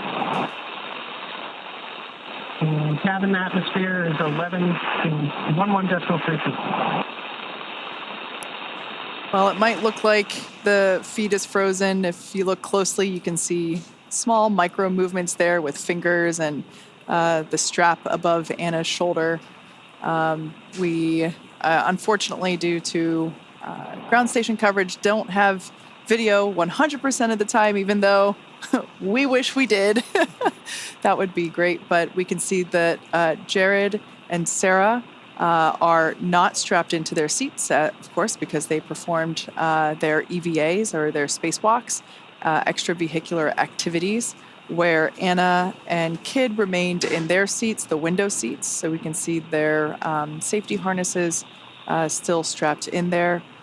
At this point in time, we are continuing with the repressurization of the Dragon capsule, Dragon Resilience. We had a successful leak check. 4-1 good. 4-2 good. Commander Jared Isaacman continuing to check in with his three fellow. Check secondary O2 valve open. EV1's open. EV2's open. 4-1 open. 4-1 open. 4-2 open.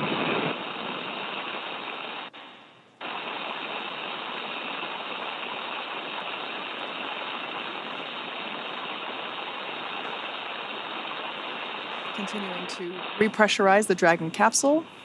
We're targeting about 14.1 psia for the Dragon pressure, which is the telemetry readout in the far bottom left corner of your screen.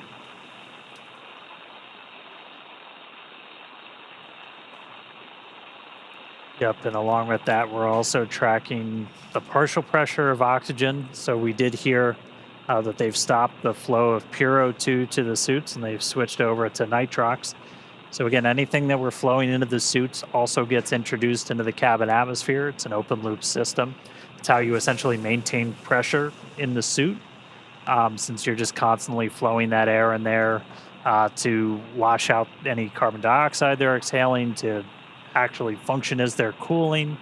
So we're switching over to nitrox just to make sure we maintain kind of the right balance of nitrogen and oxygen in that cabin before they get to go to take their suits off. So we're already at that for the O2. And so we're on nitrox in the suits now, still injecting kind of the pure nitrogen into the cabin itself. And the teams just keep an eye on the O2 levels as we go throughout, and we can adjust our injections as we need to. So we're just kind of hanging out now, waiting until they get to that 14, a little over 14, and then the call we're going to be listening for is going to be EVA operations complete from Arthur.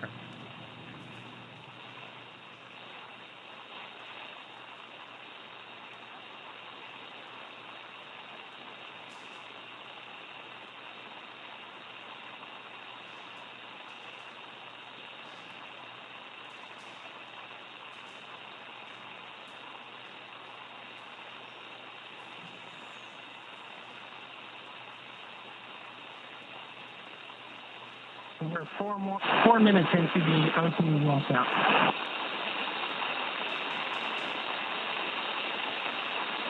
Cabin TPO2 is 2.9, cabin pressure 12.5.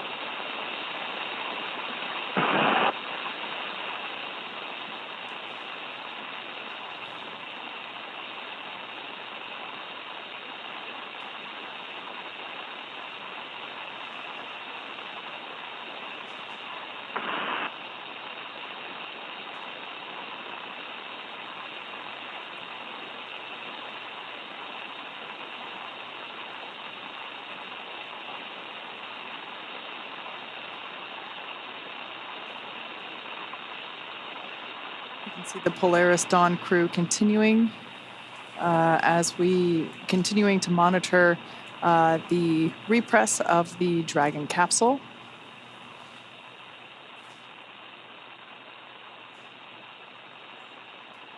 On the far left side of your screen is Mission Specialist and Medical Officer Anna Menon.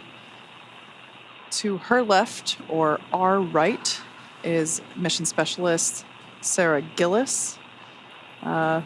Both of these wonderful women are our fellow SpaceX employees. So incredible to see them in space doing amazing things. Yeah, and seeing Sarah get to poke her head outside Dragon, that was, I mean, both of them have trained astronauts. They've basically gotten people ready to go do this, and it's got to just be really special to get up there and do it themselves. Incredibly. And then to the right of Sarah was Commander Jared Isaacman, who was the who performed the first EVA operation, or excuse me, EVA operation. So Jared went first, and then Sarah after him. And then on the far right-hand side of the capsule, so not this photo, but the live view inside, was Scott Poteet, prefers to go by his call sign Kid. He had the other window seat. Now, if you tuned into the launch phase of Polaris Dawn, you might recall that Scott... Period.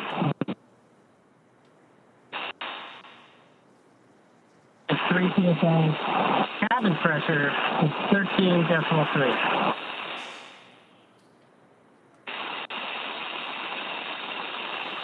Scott is actually our Polaris Dawn pilot. So in order to enable EVA operations, he and Sarah had to swap seats. So Sarah has been keeping the pilot seat warm for Kid.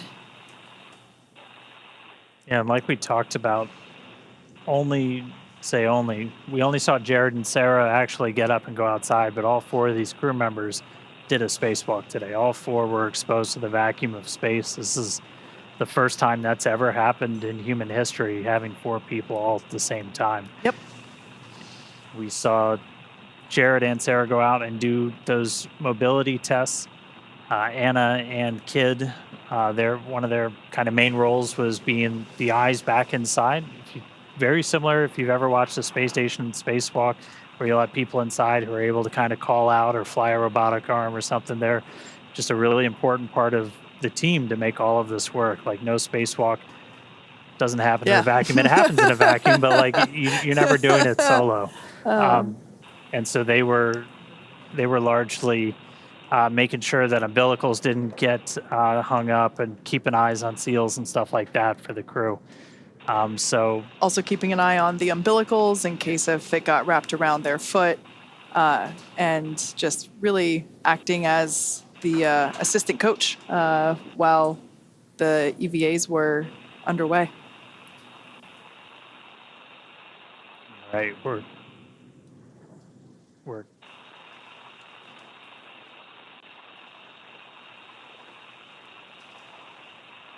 coming up on 14 psi. Again, we're already at the oxygen levels in the cabin that we'd look for, and so now we're just waiting until we get to that final pressure. Technically, the EVA is still underway. That's right. We have not yet heard the call out, EVA complete. That will be coming after we get confirmation that the repress. We're 9 minutes into the O2 washout, less than 4 minutes remaining. Cabin PPO2 is 3.1. Cabin pressure is coming up on 14.1. I want to review a few things. So when the timer reaches 13 minutes, we're going to shut down the nitrox flow the chutes. Then we're going to close secondary O2 valves, and then you can use your manual vent valve into the plate. When your visors, do not disconnect umbilicals. How copy? One's good. Each is good. One good. Report 2 good. Dragon SpaceX, we are less than 2 minutes from a teacher's handover. But copy your call and plan, we concur. So that was Jared just Copy that, SpaceX. reminding the rest of the crew that when the timer hits 13 minutes, the order of operations, they have that manual valve there, and this is something that we've seen all morning is continual check-ins. EVA repress is complete, continuing suit washout. Copy that, SpaceX. Great news there. Confirmation that Dragon repress is now complete.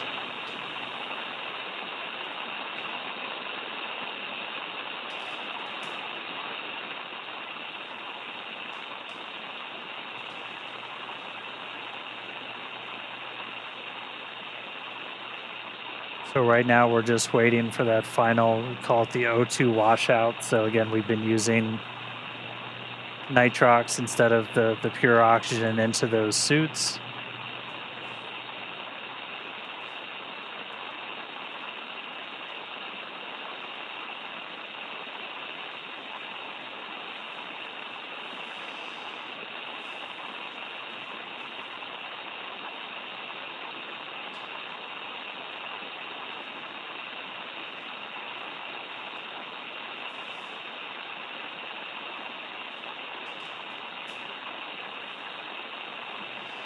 For anyone that has joined recently, unfortunately, you missed most of the fun. You'll have I encourage you to rewind. Yep.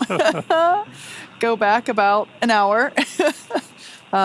We have had successful completion of both Jared and Sarah's spacewalks. We saw them move through their test matrix and perform the suit mobility tests and the testing of the Skywalker mobility aid located at the top of the Dragon capsule. 1 minute to go.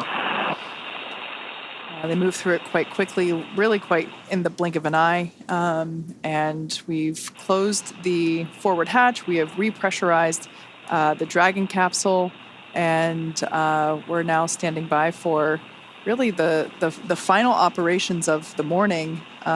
So yeah, unfortunately, if you only recently tuned in, you should definitely rewind and go back. There were some incredible views of the taking place during the EVAs.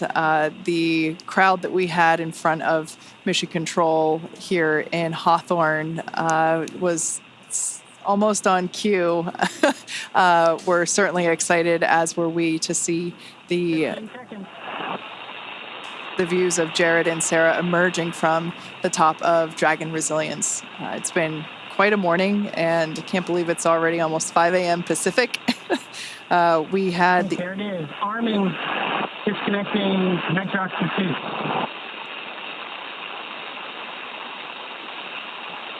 And...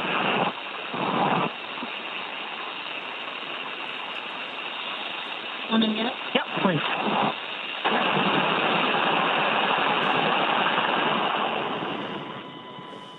All right, check secondary O2 valves closed. EV1's closed. EV2's closed. 4-1 closed. 4-2 closed. All right, you're going to manually vent down.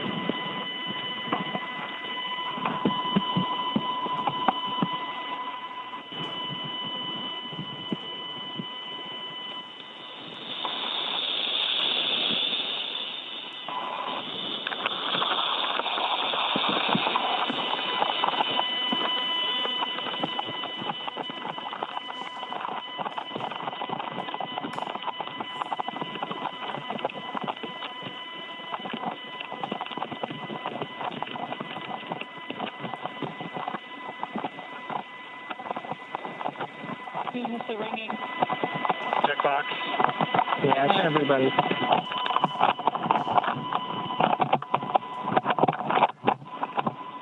Whew. Smell that. Space. Dragon SpaceX, EVA operations complete. And that's Tell the guy at SpaceX, we show the same. Nice job for everyone, and everyone at SpaceX who made it possible. All right. Section 9. Turn all seats, push to talk to manual. Arms. Execute. Space.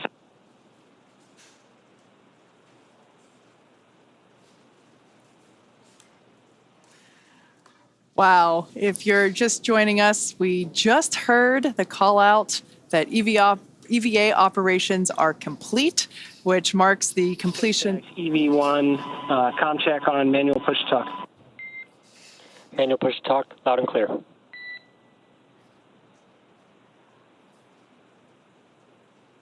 right, that's the crew just switching off from. We have you loud and clear.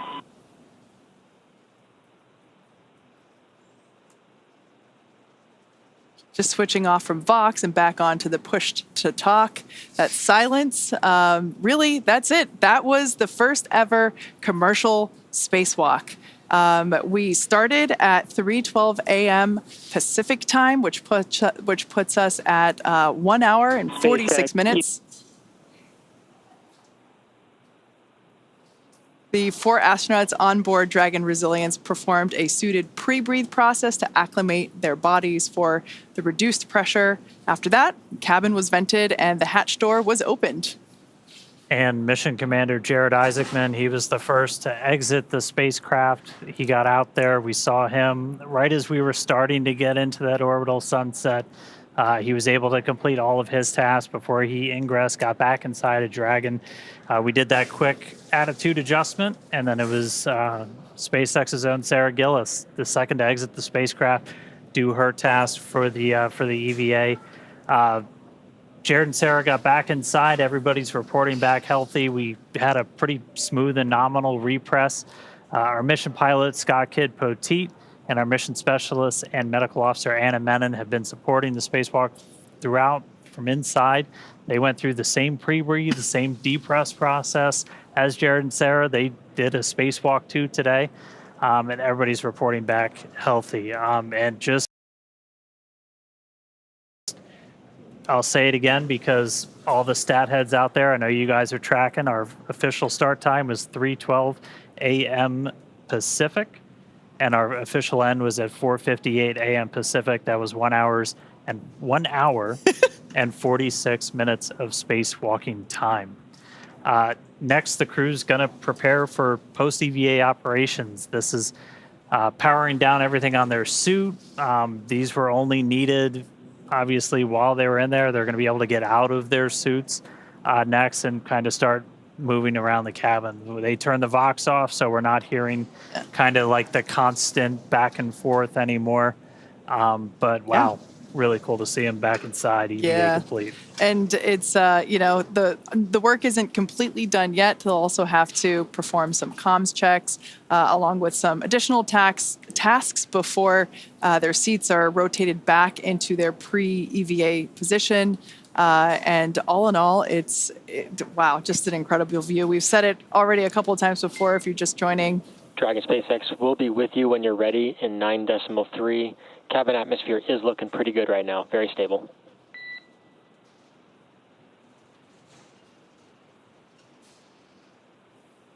Yeah, copy that, SpaceX, and we are ready for your seat rotation. SpaceX copies. All right, report when that initiating. is incredible news. Okay, we're moving into seat rotation, so again, after that, the crew will be able to get out of their suits, and that'll be the end of just a really successful day. Hour and 46 minutes of spacewalking today. So the Polaris Dawn crew, they're back in their seats inside Dragon, completed a successful spacewalk, first ever from Dragon.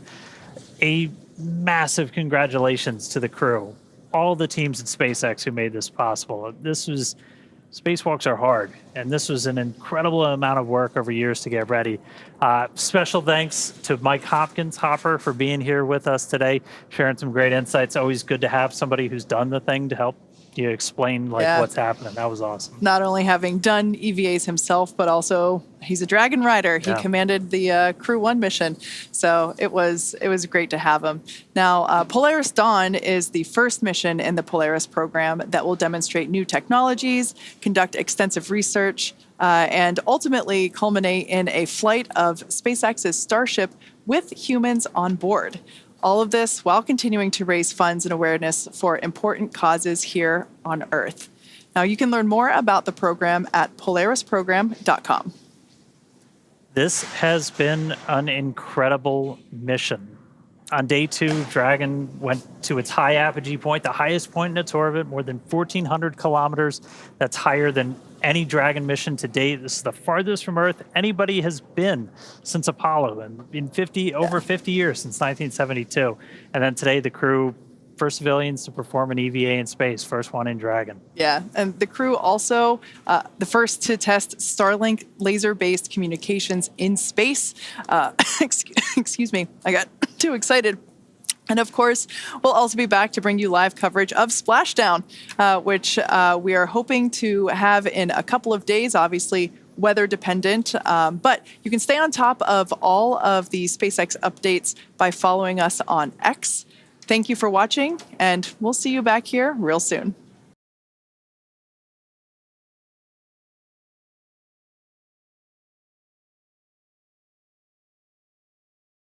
And if you're just tuning in, what an incredible morning. The first ever commercial spacewalk in the history books. We're working to get that video set up here. Going to be on a bit of a loop replay for you guys for if you missed it. We're going to also work on getting the full videos up on the channel. So if you're wanting to watch a replay of what you missed, truly incredible morning. Jared Isaacman, Sarah Gillis stepping outside of Crew Dragon, conducting right around 10 minutes each, stepping out of the vehicle. But wow, Polaris Dawn, rewriting the history books, and those views were live, and still speechless from this. That's not going to be it for us. We're continuing our full live Polaris Dawn mission coverage from launch to splashdown. If you're on a stream that says the Spacewalk in the title, you are on our channel stream that will be wrapping up here in the next couple of minutes. If you're on the one that says Polaris Dawn Dragon Tracker, well, this will be staying live all the way till Dragon splashdown in a couple of days. We'll bring you more of those updates. Make sure you've hit that subscribe button if it's your first time here. My name's Zach. I'm the founder and host here at the Launchpad Network. Here at TLP, it's our mission to inform and inspire the explorers of tomorrow, because we believe that space is better together. And thank you so much for joining us here for this historic morning. To Jared, the Polaris Dawn team, SpaceX, the Polaris program, Elon, congratulations. What an incredible, incredible day. And we can't wait to see what ultimately is next. We're going to continue answering your questions over in the Dragon Tracker, so you can keep sending those in and join us over on the TLP Discord. It's not too late to head on over to the Launchpad shop and get that limited edition Polaris Dawn Starwalker shirt. We're going to release some more Polaris Dawn limited edition stuff over the coming days, so make sure you stay tuned for that. But that is going to do it for our live coverage of the historic Polaris Dawn Spacewalk. Join us on our Polaris Dawn tracker as we follow on the rest of this historic mission. But from our TLP Space Coast studio, my name is Zach, and we'll see you next time, because space is better together, and go Polaris Dawn.